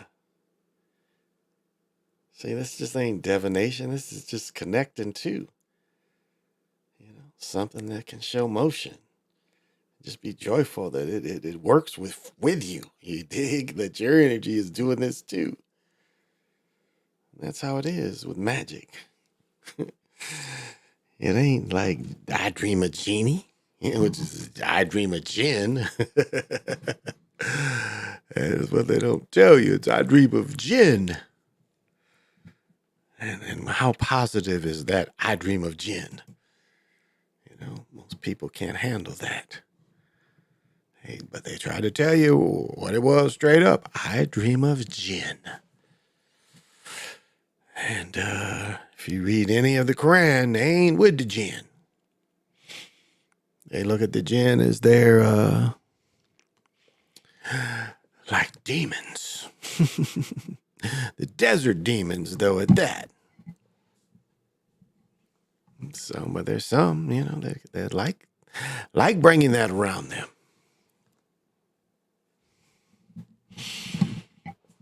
And others, and other people get caught up. It's like they show you in The Magicians, when the chick that, got rejected at first because they knew she couldn't handle it. She wanted magic at any cost. and she ends up getting turned out by a god. And so, what it tries to tell you is no, all magic ain't good magic. You have to find where you're at with it. And, not be desperate to force it. Because what you have at all times, and, it builds within you as you get older.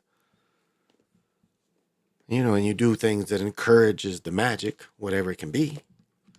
I was going to get one of my books again to say all the sensitivities that people can have. And there's so many sensitivities in the world that whatever magic you have, you probably don't even understand it.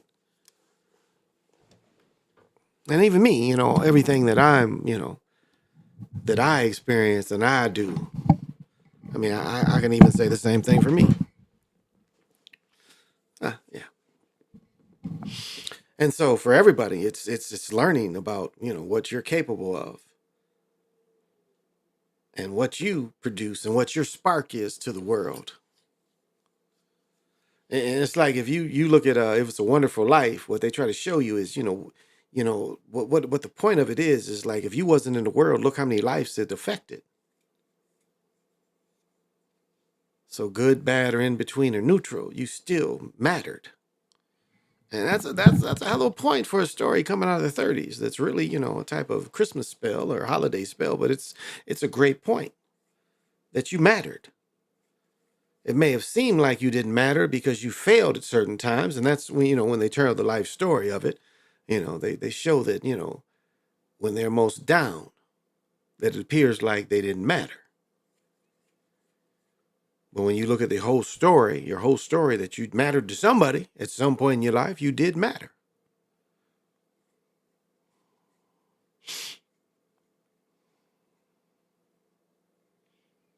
And when you live and you can look around and say, because of me, these people's lives really got changed.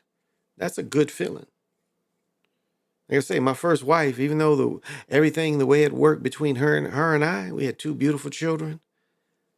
And without me, her life wouldn't be as rewarding as it is now. Because I was in her life, and yeah, some heartbreak in it. But now the way she feels and the way she's been able to live the last 20 years has been wonderful for her. Last 22, going on 23 years. So, even when it's good, even when it's bad, it's good. Because it's life and experience.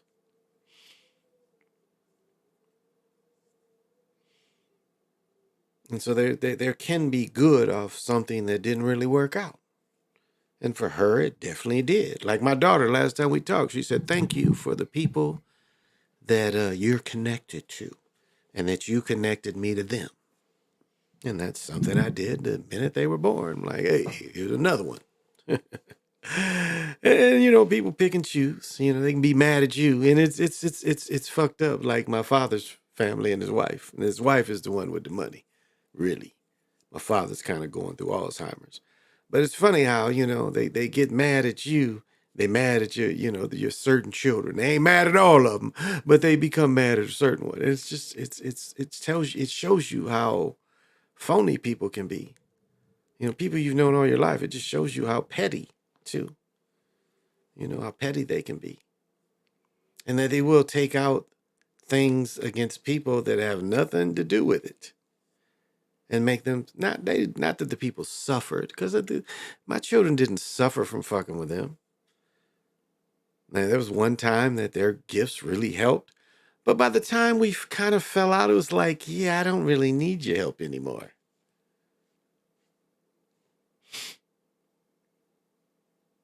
But to take it out on, and I blame my father now, because he's too old to really realize that you let somebody, influence you against your own blood. And so, that's on him.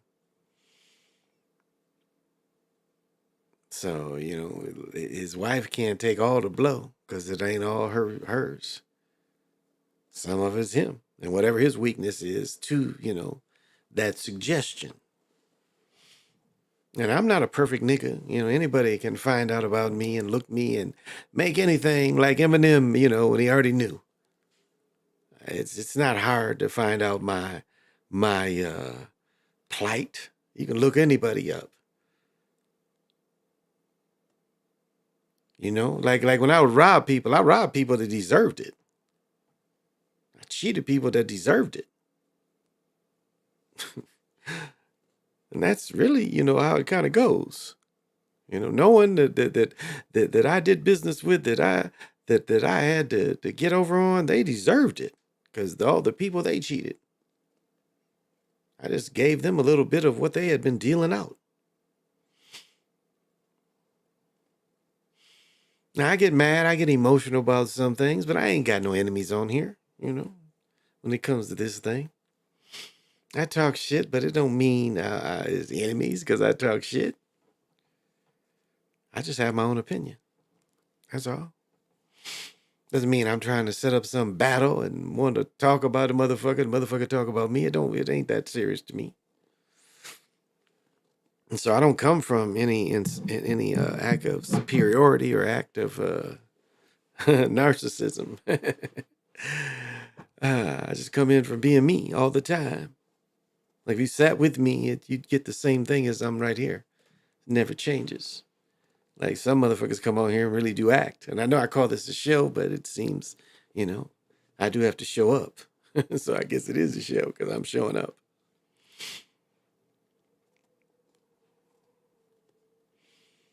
But I think it's about sharing and sharing experience. You know, and then definitely, you know, trying to share conclusions the same way. As often I do. And it's funny how some people, like, they'll talk to people and they'll get emotional and, like, talk down to people that are there to support you. And I don't get that. Like, even trolls that troll the work, it's still, you know, they look at the work. And really, the more successful this thing is, you know, the better your videos, the better you get more eyes on it. You know, of course, there's trolls that come in. And, you know, it was a period where you could troll people and it's like you could ask them questions they can't answer. It's like you could put this shit in the feed and motherfuckers really didn't have no answer. I mean, that used to be a way that people communicated. Again, it's divide and conquer on here. You know, making everybody think everybody's your enemy. You got to keep taking people down. And you know, there's some people that deserve to be taken down. Because they came into this and they called themselves the conscious community when it was all about scamming. As I said before, demons can do good work. Even the jinn, you know, the jinn got to give you your wishes.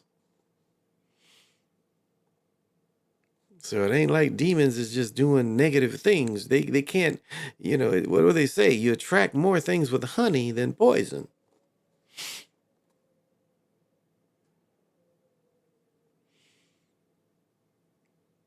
So those things is never, you know, the presentation is never necessarily negative the way it presents itself. It's just the outcomes become negative for something because there's always an exhaust. And there's now little negative battles that this thing can do and nobody ever pays attention to because it's so minute.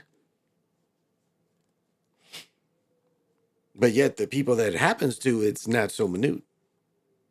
And this beast feeds on the grief of that too. Sets up circumstance of grief and failure. And it eats on that. Because it puts the honey out there like it's a chance. It's like I've said many times before, I look at Southwest Michigan, the times, you know, I tried to bring pro basketball there and the deals I was able to have. And Kellogg's was very helpful. I'll shout out to Kellogg's for sure.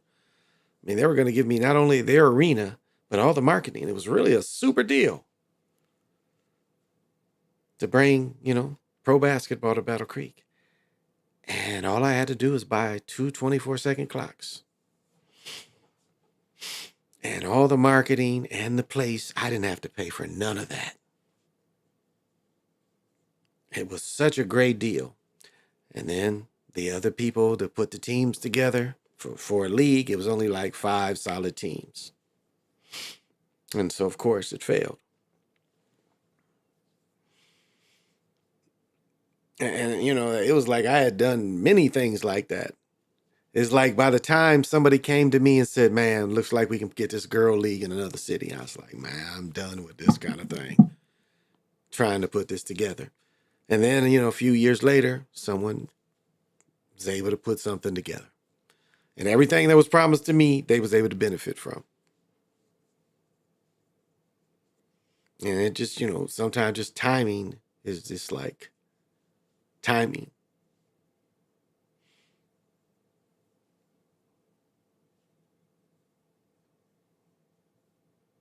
And, you know, and that goes with, you know, timing goes with so many other things. It's like, well, this just wasn't meant for a course of you to follow. And that's an interesting pill to swallow. Because it does go into trying to be, you know, run a business. And possibly very much, you know, some type of generational wealth. Get enough of the family to kind of support it. While also supporting the community. Because what was happening is these teams were coming back into the communities. And that's why, you know, the NBA does not like these minor leagues. But what's happening in America, and it's happening recently, is, again, these minor league teams are coming in again, especially basketball. It's really spreading in the U.S. Because for years, you know, the NBA doesn't really like what used to be. We had local heroes. They want you to think the only heroes playing the NBA. And that you can't really go to a game. And I've said before, the first time I saw a motherfucker do a 360 wasn't Dr. J. I saw Lonnie Montemore in a game because he was practicing. He was shooting the layups doing the 360. That nigga came baseline and 360 then slammed on this nigga. He had been doing it in warm-ups before the game in the same hoop that the school I went to. That's the first time I saw a motherfucker do that shit. I was like, whoa.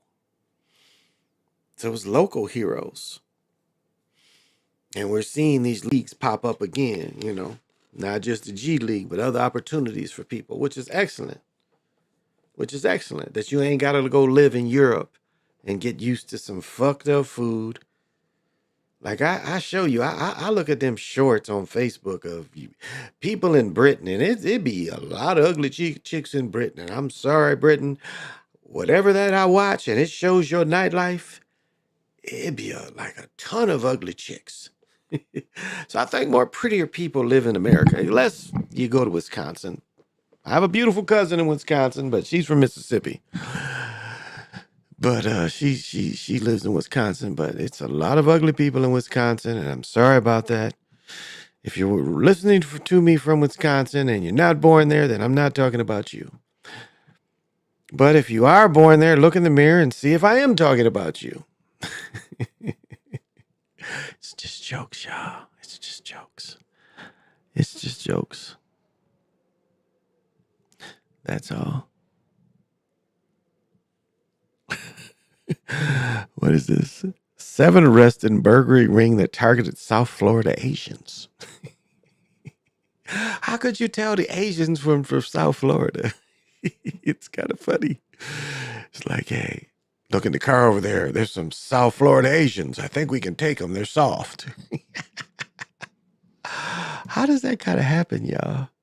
How does that thing kind of happen? Damn, I got to listen to, they got Daryl Strawberry on DJ Vlad. That is so funny. Indeed. Lost everything. Yes. You want a good, oh, okay. Yeah, I saw that.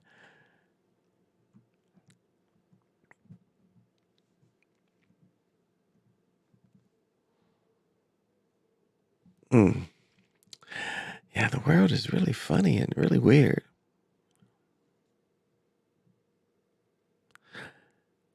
This thing here on Phyllis Hyman. Oh my goodness, I was so in love with Phyllis Hyman. I've never been starstruck. I've met a lot of star people, but Phyllis Hyman was the only person that really starstruck me. And the way she died was always suspect. But she was the only person, like the 2 people that really, like, I was starstruck by was Phyllis Hyman and Jack Lambert. And I told the story about Jack Lambert. He was the only football player that scared me. And I know I was probably only about 12 years old. And there's this big dude, at least 6'5", no teeth right here. And he was young with no teeth. He was the scariest man I'd ever seen in my life. That kind of made me leery of the NFL, was seeing that big, scary man. But, yeah, other than that, that was the only people. And Phyllis Hyman, meeting her, she was like no other woman I ever met. And it's interesting perspective. It's like, you know, how people like have real energy. Like, I didn't feel the energy. Like, I knew Barbara Weathers, you know, Secret Loves. I knew Barbara Weathers. She used to go with my roommate. She used to come over all the time. Told the story before. My roommate had a main girl, and Barbara was one of his side girls. And Barbara smoked weed. And he would always ask me, or he would give me some money earlier and say, Barbara, coming over, get some weed. And I usually had weed. And so I'd always give him a joint because Barbara liked smoking. Because if she came in and we was smoking, she would just sit down and we smoke. His other girl wouldn't even speak. He'd bring her in. She would, and this is how dirty she was. She would speak to me. She wouldn't speak to my girl who later became my first wife, and she hated her for that. She's like, if that bitch comes over here and don't speak to me one more time, I'm gonna beat her up. She used to feel so disrespected. Where Barbara, if I was sitting in the front room smoking, she would come over and sit and smoke with me. So, but I wasn't starstruck by her as much as Florence. She wasn't as, yeah, she didn't hit me. Phyllis, excuse me, the way Phyllis Hyman did. Phyllis Hyman was much, I don't know, it hit me different. And I haven't been affected by very many women like that. Her influence and the way I looked at her definitely, I don't know, was something I never felt. So it just shows you, you know, some people really do have magnetism that other people don't have. And, you know, you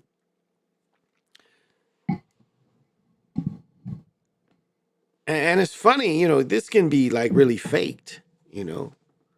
It's like I was thinking earlier, like if you look at the dude, the character Charleston White, you see that he is definitely some type of industry plant. You know, he plays the role for what's needed because you can catch him. And, you know, if you look at his career, he plays the role for what's needed. And so people wouldn't even think of that kind of cat being some type of industry plant, but obviously he is. Because people that are genuine, you know, they don't have to change who they are to get their message out. You know, you see him wearing the little, the mask and shit that the little young niggas wearing. And what's his name? Tony Yale. These niggas in they, Charleston White's not quite as old, but Tony Yale in his 50s wearing that shit. The P. Shiesty kind of thing. It's like, so you see young niggas wear that shit, you gotta wear it to show you with it. And Charleston White was wearing that bullshit too. And it's like, I don't get it. Like, why would older niggas copy younger niggas?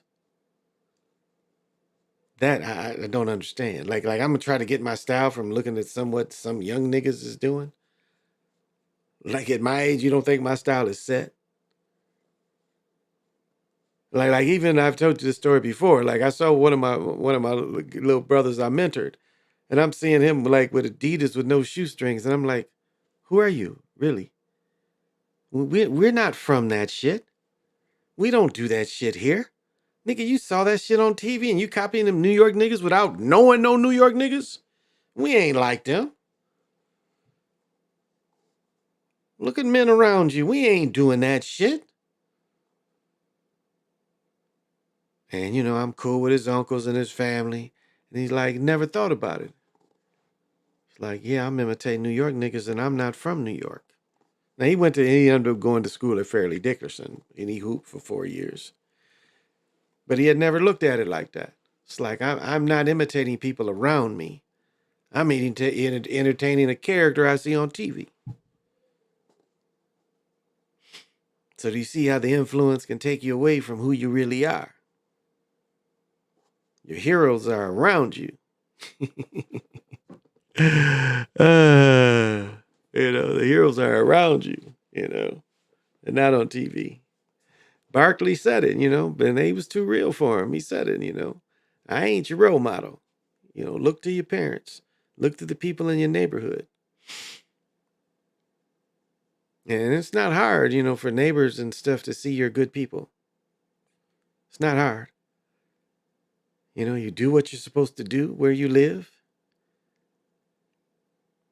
And no laces remind me of jail. Exactly. Yeah, so you can't hang yourself. So you can't hang yourself. So you cannot hang yourself. They take your laces. Yeah, and it's like, dude, what is this? You looking at them, man. Look at people around you. Who else is dressed like this but you? And it never dawned on him because the heroes is around you. And that's the way I grew up. And my sons, I know they look at me, it's like at times I did make the impossible possible in their lives. And that's what a parent does. You make the impossible possible in their lives. You're able to do something in their lives that it's like, well, damn, how did they really do that for me? They look back at it and it's like, this was all done for me. So he must have known something. And you gotta look at all the pictures of my children, and you look at them and they ain't like they wearing bummy stuff. And I've said, they wear those Starberries. They did wear those Starberries, and a lot of them knockoffs. But hey, I don't mind buying shoes every other month. Starberries last about 6 weeks. You got to get another pair. It was $10. Get another pair. The knockoffs was like 40. And they could hoop in them. You get the ones that got good grips, and they could hoop in them, and they hoop in them a couple months and go get another pair. That's how you get them with children. It's a functionality, because I learned with my children, it was a functionality. When my boys was little, it wasn't they styled them for a little while, but the rest of the time, there was functionality. So if there was a mud there to jump in and jump out of where the shoes was a couple months old, they were a couple months old so I can jump in the mud. You know how it is. It's like they ain't new no more. That newness goes away pretty quick.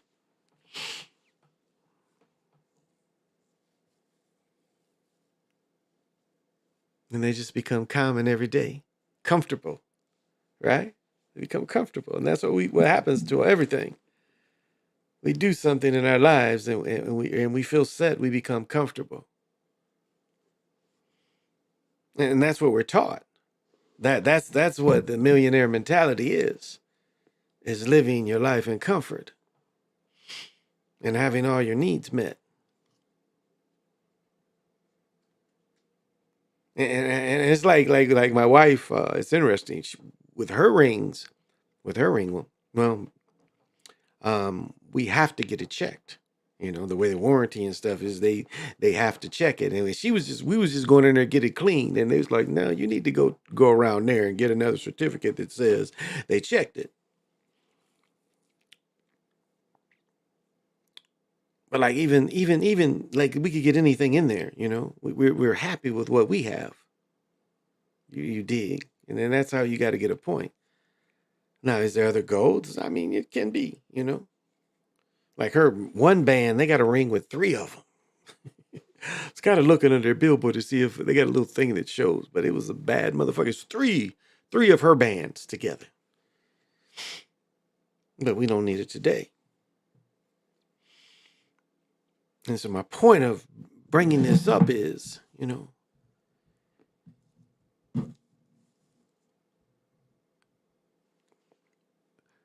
more than likely, if you're watching me, you are successful. Because I ain't for everybody. And more than likely, if you are at this point where you can sit and listen to what I'm saying, then more than likely you are more than likely successful. Because my message is not for everybody. And my message really is for people that can look and say, yeah, you're right. Right now, I do have everything that I need. And if there's anything I want that should come my way, I know how to manifest it. And I'm patient enough to manifest it. And that's the thinking. That's the thinking right there. That's the message I put out. We're perfectly imperfect, but being imperfect, it still gives us some drive, because there's still some things that you see and it's like, okay, you have the patience to understand how things manifest, and you do take steps to make things happen, because in all there are different kinds of steps.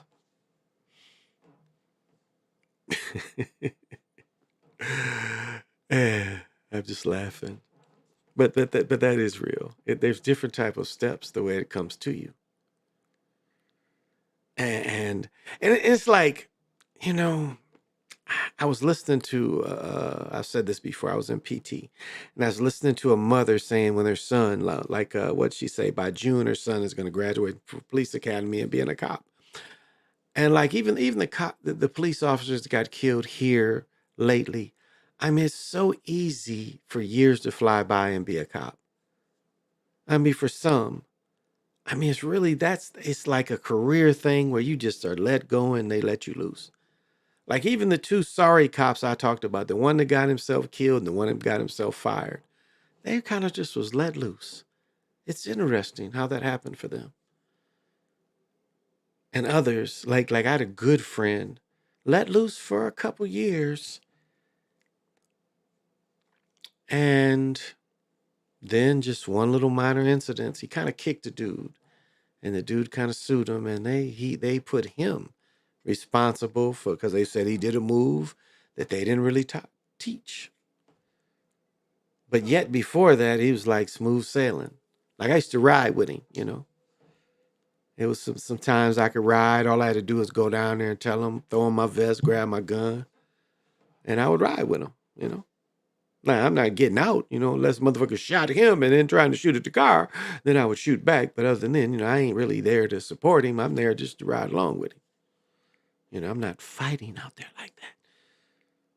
But it's interesting how that kind of things works.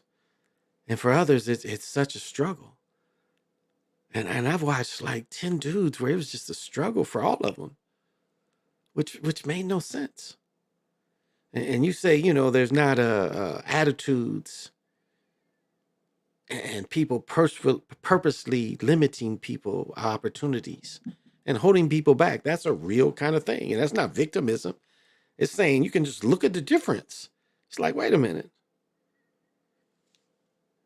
You got an officer over here, a female that's 300 pounds. And you telling me I'm doing worse than her.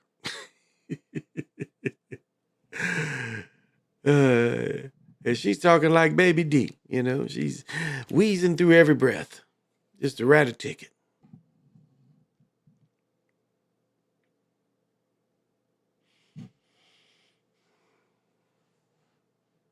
And so it's odd, you know, the way it's pick and choose.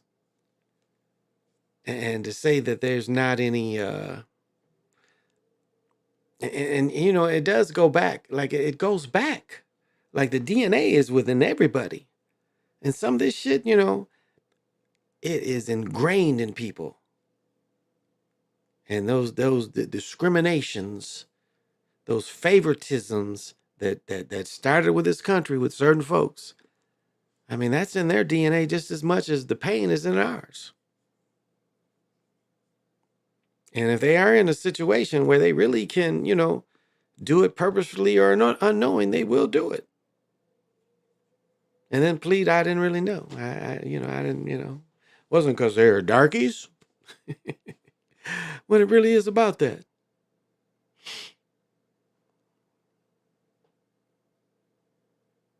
And that's you know, that all becomes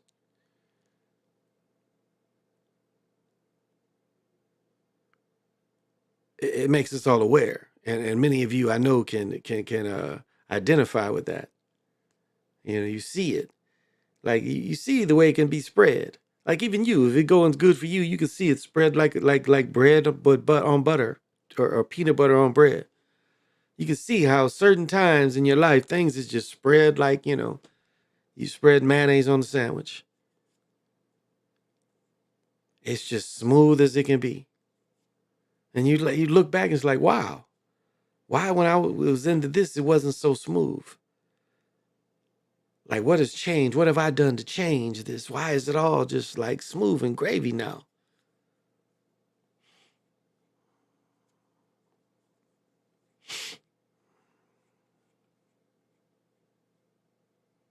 And it's like it's almost like love times, like love sometimes can make you take a self-destructive path over the love, over the bad decision of the wrong partner.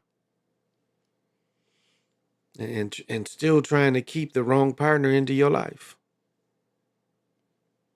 I mean, that can be very self-destructive. And in that partner, you know, you hurt them so much where they secretly even plot against you. Even while you in your heart is helping them, and they will plot against you. For them being around you, it is helping their life in the most positive effect. But yet, they will plot against you. I mean, we see these cheating stories all the time. You know, chicks living with a nigga go out to the airport, this chick about to fly somewhere with somebody. So people that you help will plot against you while you're helping them. And I'm not one to say, you know, you can't trust anybody, because that's not true. I know better than that. But that's a real thing that can happen. And so be aware of that. And you know, if those clues and cues are showed, pay attention to that. My son used to always say a thing. He's like, I see how you really feel. He used to always, I see how you really feel. I get mad at him or something. He's like, I see how you really feel. Well, yeah, nigga, you made me feel like that. Or what they say, you make me feel like dancing.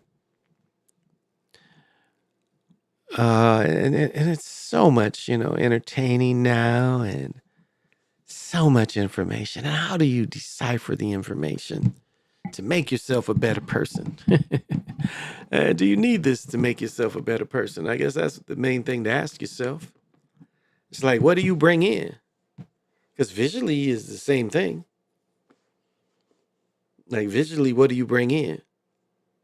Like, it's interesting how women really love murder, death, kill shit. Locked up abroad, mystery murder. And that amazes me how much women love that. And that's something that I can't even suffer through. I can't even watch that kind of stuff. That shit cuts me in so many thousand pieces to watch that kind of thing. It's like it just sucks energy. And it amazes me that so many women are interested in that kind of thing.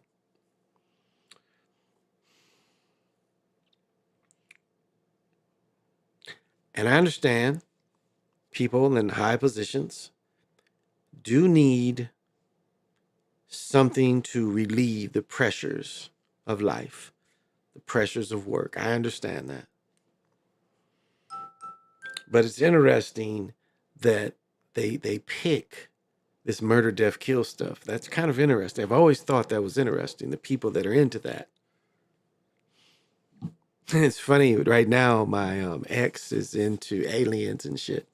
She used to, not when we first met, but like our second or third apartment, I had to work long hours, so I was going a long time. So she was alone a lot of times.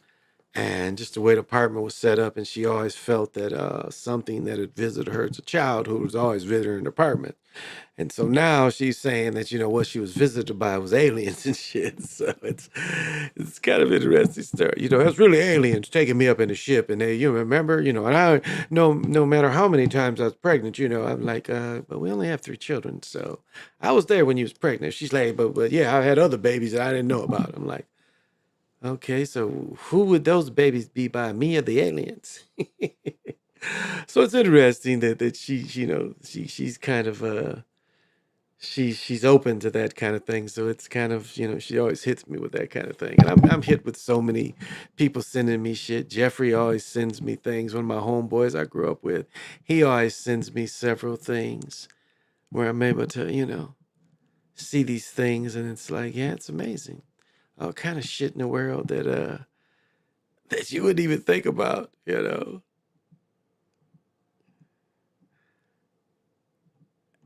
And But like it's like you know, with Malcolm and couldn't understand, you know, mugs turning on you, you know, unloyalty. And it's hard for people to imagine unloyalty if you're loyal.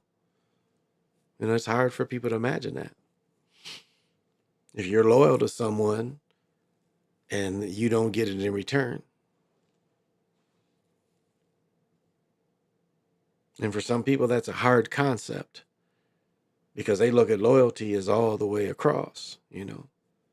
If I prove my loyalty to you, I would automatically think, you know, that I've proved if you prove your loyalty to me, I automatically think I prove my loyalty to you.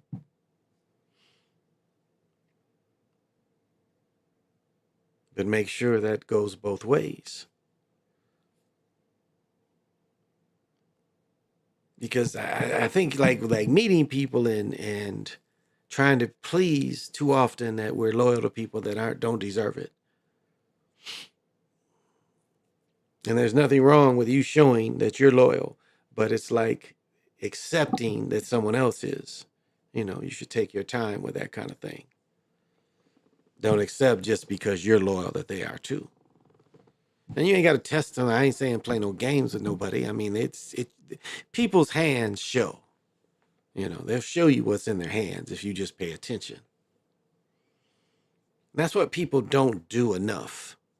Like, especially like you live in an ego, you don't pay attention. You don't pay attention. The world is going around and, you know, most people don't pay attention. It's like when niggas get caught cheating with the simplest things, it's like tells you ain't paying attention. And I'm not trying to help any cheaters, but that's what happens. It's like people are living off their egos so much that they don't realize that the mistakes they're making. And sometimes it's almost like they want to be caught.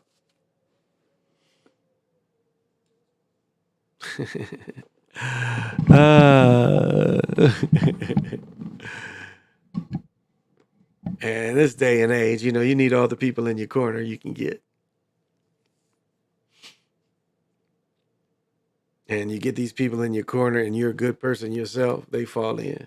That's kind of how it works, really.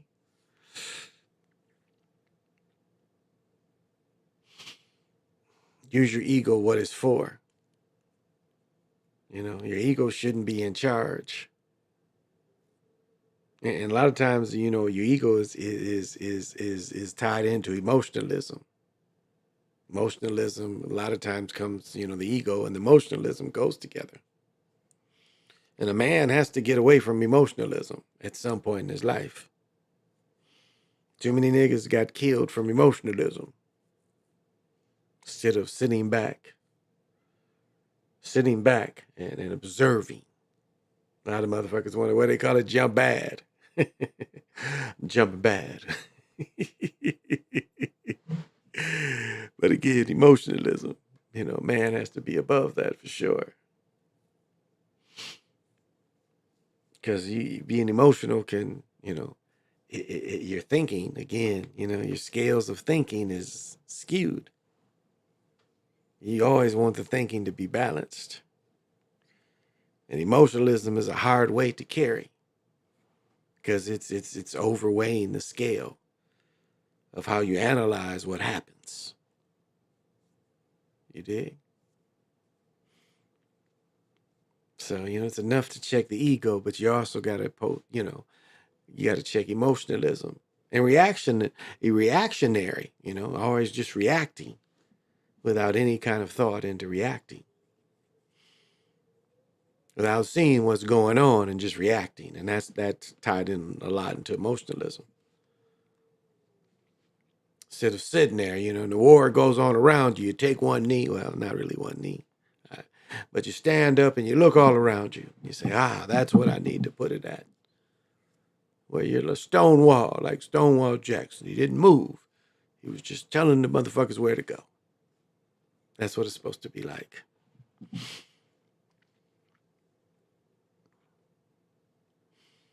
And if I preach anything, you know, I preach, you know, self-respect, self-love, self-worth, feeling good about being who you are, where you are, whatever you're doing, knowing that whatever you're doing is the best. And so whatever you do, do your best at it. If that's what you're doing right now, you might as well be the best at it. You might as well feel good, whatever you do and whatever you spend your time doing most of the time.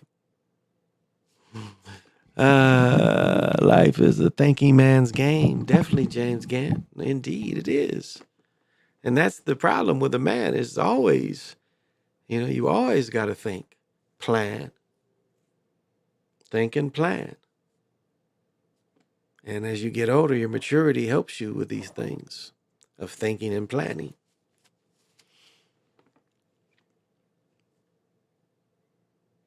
And that's, where how do I say it? That's where it comes into the original what I was going to say.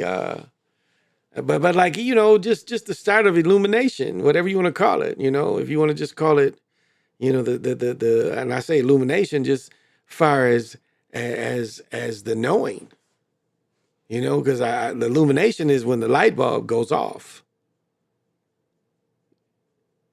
That extra light comes on back here. And that's what I mean by illumination. It's like when you finally, your knowing changes and your knowing becomes supreme. And it's like, you're not learning anymore because you already know it. I mean, you can absorb things that, you weren't aware of, but it's like the most aware, when you become the most aware.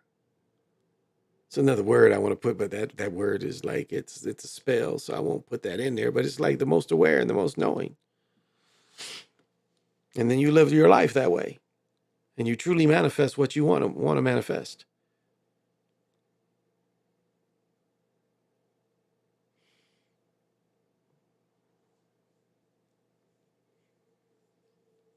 And knowing, knowing what a strategic retreat is. And that's, the same thing I talk about investing money. It's the same way. If you got a 401k and the shit ain't making you no money, then you better look at them numbers and them names of them places again and do it again. And don't let them do it. You have to do it. Because this money that is coming out. And if you're not in control and you're not investing what you studied and just trusting them, because that's what they want. They don't want you to really make much money. I mean, if they make money and you've picked the right ones with them, they're cool with that. But it's the same thing when they lose, If they got some dumbasses picking and they're not making any money, they don't care if you know about your money. So you got to be on top of that. And that's why, every night I talk about that. You have to be literate of at least that little much. Little much. That little bit. Little much. I got it right there. Little much. Oh, my goodness. What time is it? It's not very late, so I'm probably going to quit in a few minutes about my philosophizing. Now, I know I talk shit. I don't have any enemies. I don't want you to make a video talking shit about me because I talk shit. But I think my people out there understand I do get hyped and I do talk shit. But it doesn't mean anything about I'm trying to set up a rivalry or anything else. Any nigga can call me. Niggas that have my numbers can call me at any time. And I think all those out there, I think all the people that let me use the sounds. Jimi Hendrix, I'm sorry. I know I used a little too much Jimmy. But on the other hand, I think the vibrations I put out there of Richard Pryor, of Malcolm X, I think these are powerful voices that should be heard. Even that little bit you can absorb. You can absorb these powerful people. It's funny. There was a colorized, the Malcolm book is behind me. There's a colorized picture. Okay, this is what's funny. There's a colorized picture of Ali and Malcolm in some restaurant in Harlem. And in one picture, Malcolm is like doing like this to be given 5 by Ali. And if you see the live coverage of it, he gives him 5. They colorized Malcolm and they got Malcolm and Ali about the same complexion. it's kind of funny because Ali is a fairly brown, lighter brown guy. Malcolm was even more brown, light brown, and red hair. Malcolm had red hair, like red. That's why they called him Detroit Red. His hair was red. You know how black folks have like that red. That was, he not dyed, but his hair was naturally red. You know, son, like it's pictures of me. You know, my hair would dye red in the summer. So it's funny looking at this picture. His hair ain't red. You know, the top where he had it faded would be red. And I ain't saying fire truck red. You know what I'm talking about. When niggas had their hair to be a little red and amber. Or not amber, but what do you call the type of brown red? You know? And he was lighter even than Ali. And taller than Ali. Ali was about 6'2.5", 6'3". Malcolm was about 6'4", 6'5". Taller, you know, taller man. So it's funny seeing this picture. I'm like, this ain't what they look like. When they colorize. I got to get some pictures of me. Like this picture back there of me where they called my touchdown out of bounds. I got to get that one colorized. That's back me. That's me in action. First, would have been the first touchdown in the new stadium. Well, I think I'm going to go. Shit, I'm high and I feel like philosophizing. I'm nice and high. I really don't feel like going to sleep, but I don't know. I ain't really got a lot more to say. I'm not going to go on any of that. I don't know. Like, I don't know. Maybe put in if you want me, like when we go over, because like coming up, we got the full moon coming up. And we do have the eclipse coming up. Say right now, I'm going to try to make it to the mounds on the eclipse, and maybe even the full moon. We'll see. How do I want to go with this? So all this is free energy. That's the most I can say it is it. And we know the moon is the time to manifest, no doubt. And the eclipse also, on the large scale, you know, I think Derek points out on a large scale, they really are trying to push certain things during eclipse. But just as the full moon, there's energy being given out that everyone can absorb. And that's to me the most important thing of looking at what it is and how to take from this. Is its energy given out. So even if you just sit down and quiet for 5 minutes, the full moon and this eclipse, there's some energy there that you can take that's just free natural energy. And that you can hold on to and store up and you can manifest in it. And that's kind of what it is. To put it simply, how you can use it. If you know, to make it easy for everybody. That's how it can be used. Like, you know, when I show the one divineness on meditation, she's really good at, if you follow what she says, she's really good at getting you to trance. And, you know, I've been doing this video for at least the last, I think I dated her in 20 or 21.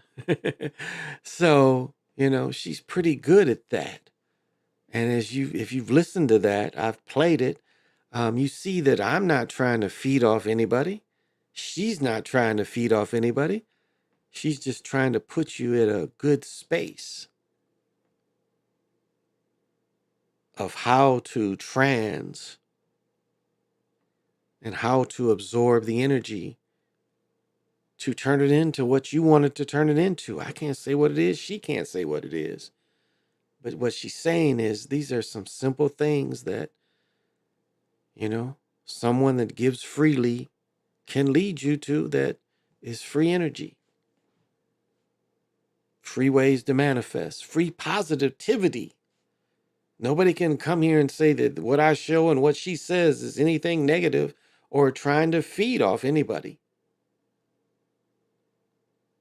None of them are, I try to make money off of, none of these when I talk. It's the sports ones, but not this. Because I know how funky they are with this. They, you know, like, and it's funny, most people try to, when they talk, they try to get the most money. Well, donations.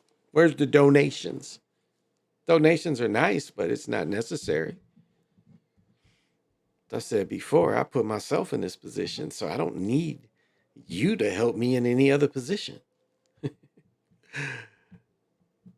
Not to say I don't appreciate it, but it's like it's nothing for me to come talk about.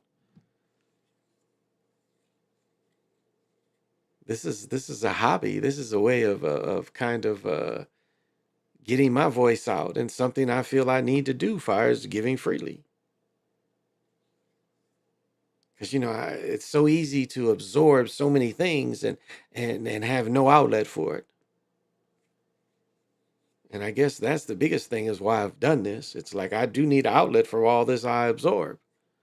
And so whenever someone might hear something I say, it might motivate them in some kind of way. And so they didn't quite have to do the work. They were able to use me as a reference because I tapped into something that they were able to relate to. That was pretty good. You got to admit that was pretty good. That was pretty good. That was pretty good. I like that. I like that. Because this is our year, y'all. This is definitely our year. As I always say, the days are long, but the years are short. It's one of the best spells ever told. The days are long, but the years are short. Because it makes you more aware of what's really more important. Is the day or the year more important? Because they make us think that these long days are more important than these short years. So, well, I think I'm going to go downstairs and eat some KFC, what do you call that shit? Cut up cabbage. I can't think of this shit. So yeah, will I come on tomorrow? Maybe. It's a lot of games coming on tomorrow. I have a feeling somebody's gonna call me in the morning and see if we want to go to the game tomorrow. So I might end up at the game. I'm not sure if I'm gonna get my ass up in time because the game's not till 2. So I wouldn't have to get down there until 12:31. I'm gonna see. There's probably tickets left. I don't know if the family wants to go. Rich niggas, poor niggas, this is our year. Let's hear the God sound. Where's the God sound?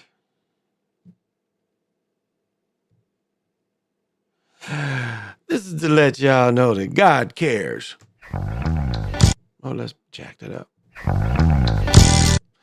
This is to let you know that God cares. That is the universal God sound. That is it right there, y'all. That is the God sound. That's that bass that God just lets everybody know I am with you and grounded. Boom, boom, boom, boom, boom, boom, boom, boom, boom, boom, boom, boom, boom. That's all it takes. That's letting y'all know that I care. That the Monkey King cares, and he can give out the energy he can give out. Because, as you could become one and another, it all changes. And so they give you different powers, but yet it's still powers. So you have to find out these new powers that take you a lifetime to achieve, how they work. And so even knowing that you're the Monkey King and you can, escape a mountain, no more mountains to escape once you get out. And so if the staff don't work anymore, you got to figure out other ways to be the Monkey King. You dig? It's kind of how it works. Samson is still in you. You just got to find a new way to be Samson. That's all. And that's what it happens, Especially, when you fuck with creation, that's what happens. If you ain't afraid to fuck with creation, because most people are afraid of that. And it's like, motherfuckers say, okay, Gipper, we agreed. Nah, we didn't. We didn't agree to come here. Let me fuck you up. When they put me in that goddamn mountain, do you think I agreed? No matter what was done, do you think I agreed to be fucking prisoned in a mountain? And the only way I was able to survive was to recreate myself over and over again. It's the only way I was able to get out of it.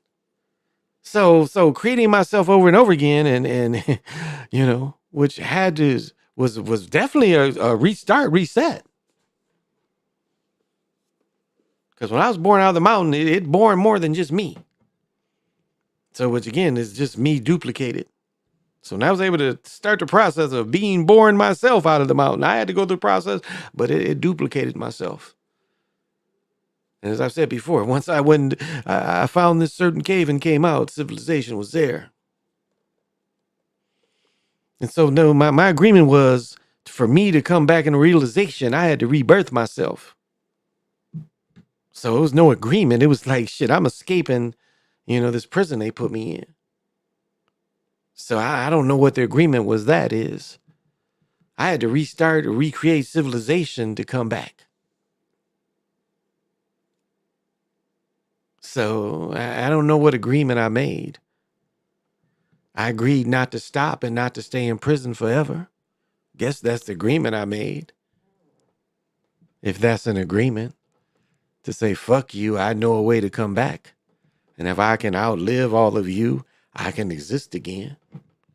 But when you go through that and you're being birthed through this mountain and you're still just, a heart beating as consciousness, you ain't trying to really overthrow anything. You're just trying to say, man, is this going to work?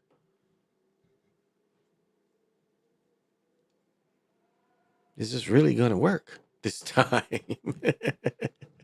Is it going to work this time?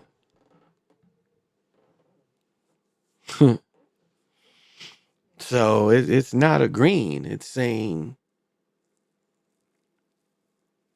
I'm going to live again. And if I've got to create all this over again, I'm going to live again. So I guess if that's agreement, yeah, that's the best I can give you. So tap into that. See where if you did the Hindu way, because that's Hindu.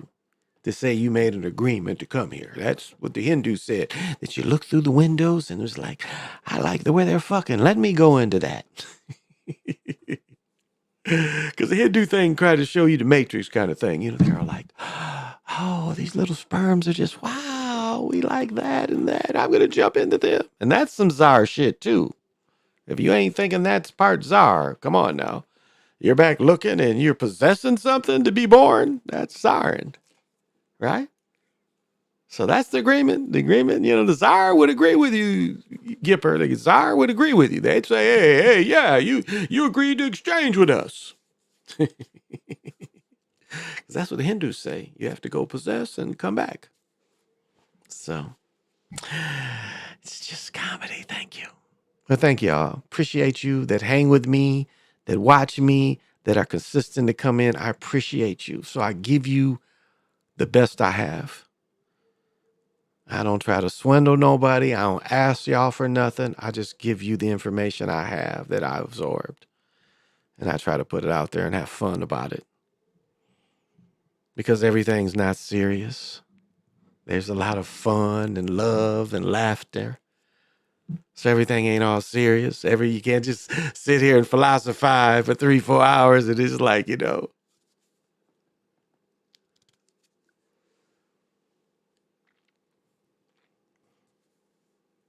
So there's so many ways to put it out there and to feel good about putting it out there and hope that people absorb what you say and feel good about what you say. Because that's what I think people forget. Because we all have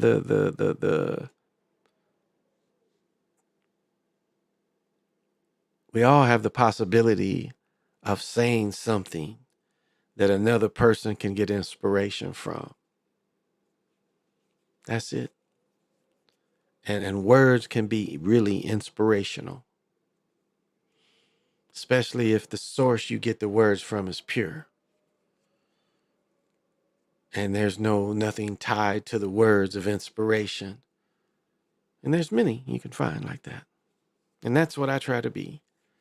I don't need to feed off any of you. I feel more that your attention and your words and your comments is just building me up. It's something that I really didn't ask for, but that you guys take the time to do. So that's how the energy comes to me. It's nothing I need to take from you.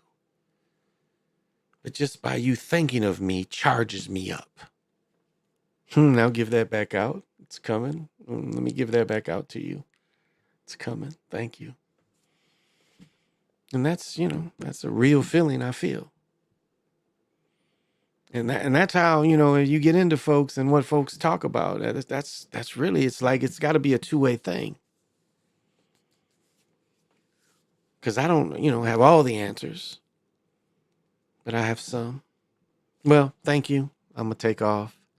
Tomorrow, Sunday's been iffy. It's not very late. So maybe. maybe. So check around 12:31. If you don't see me, then I'm not coming on until next Wednesday morning. I think it's Wednesday morning. So this has been the Chocolate Mountain Show.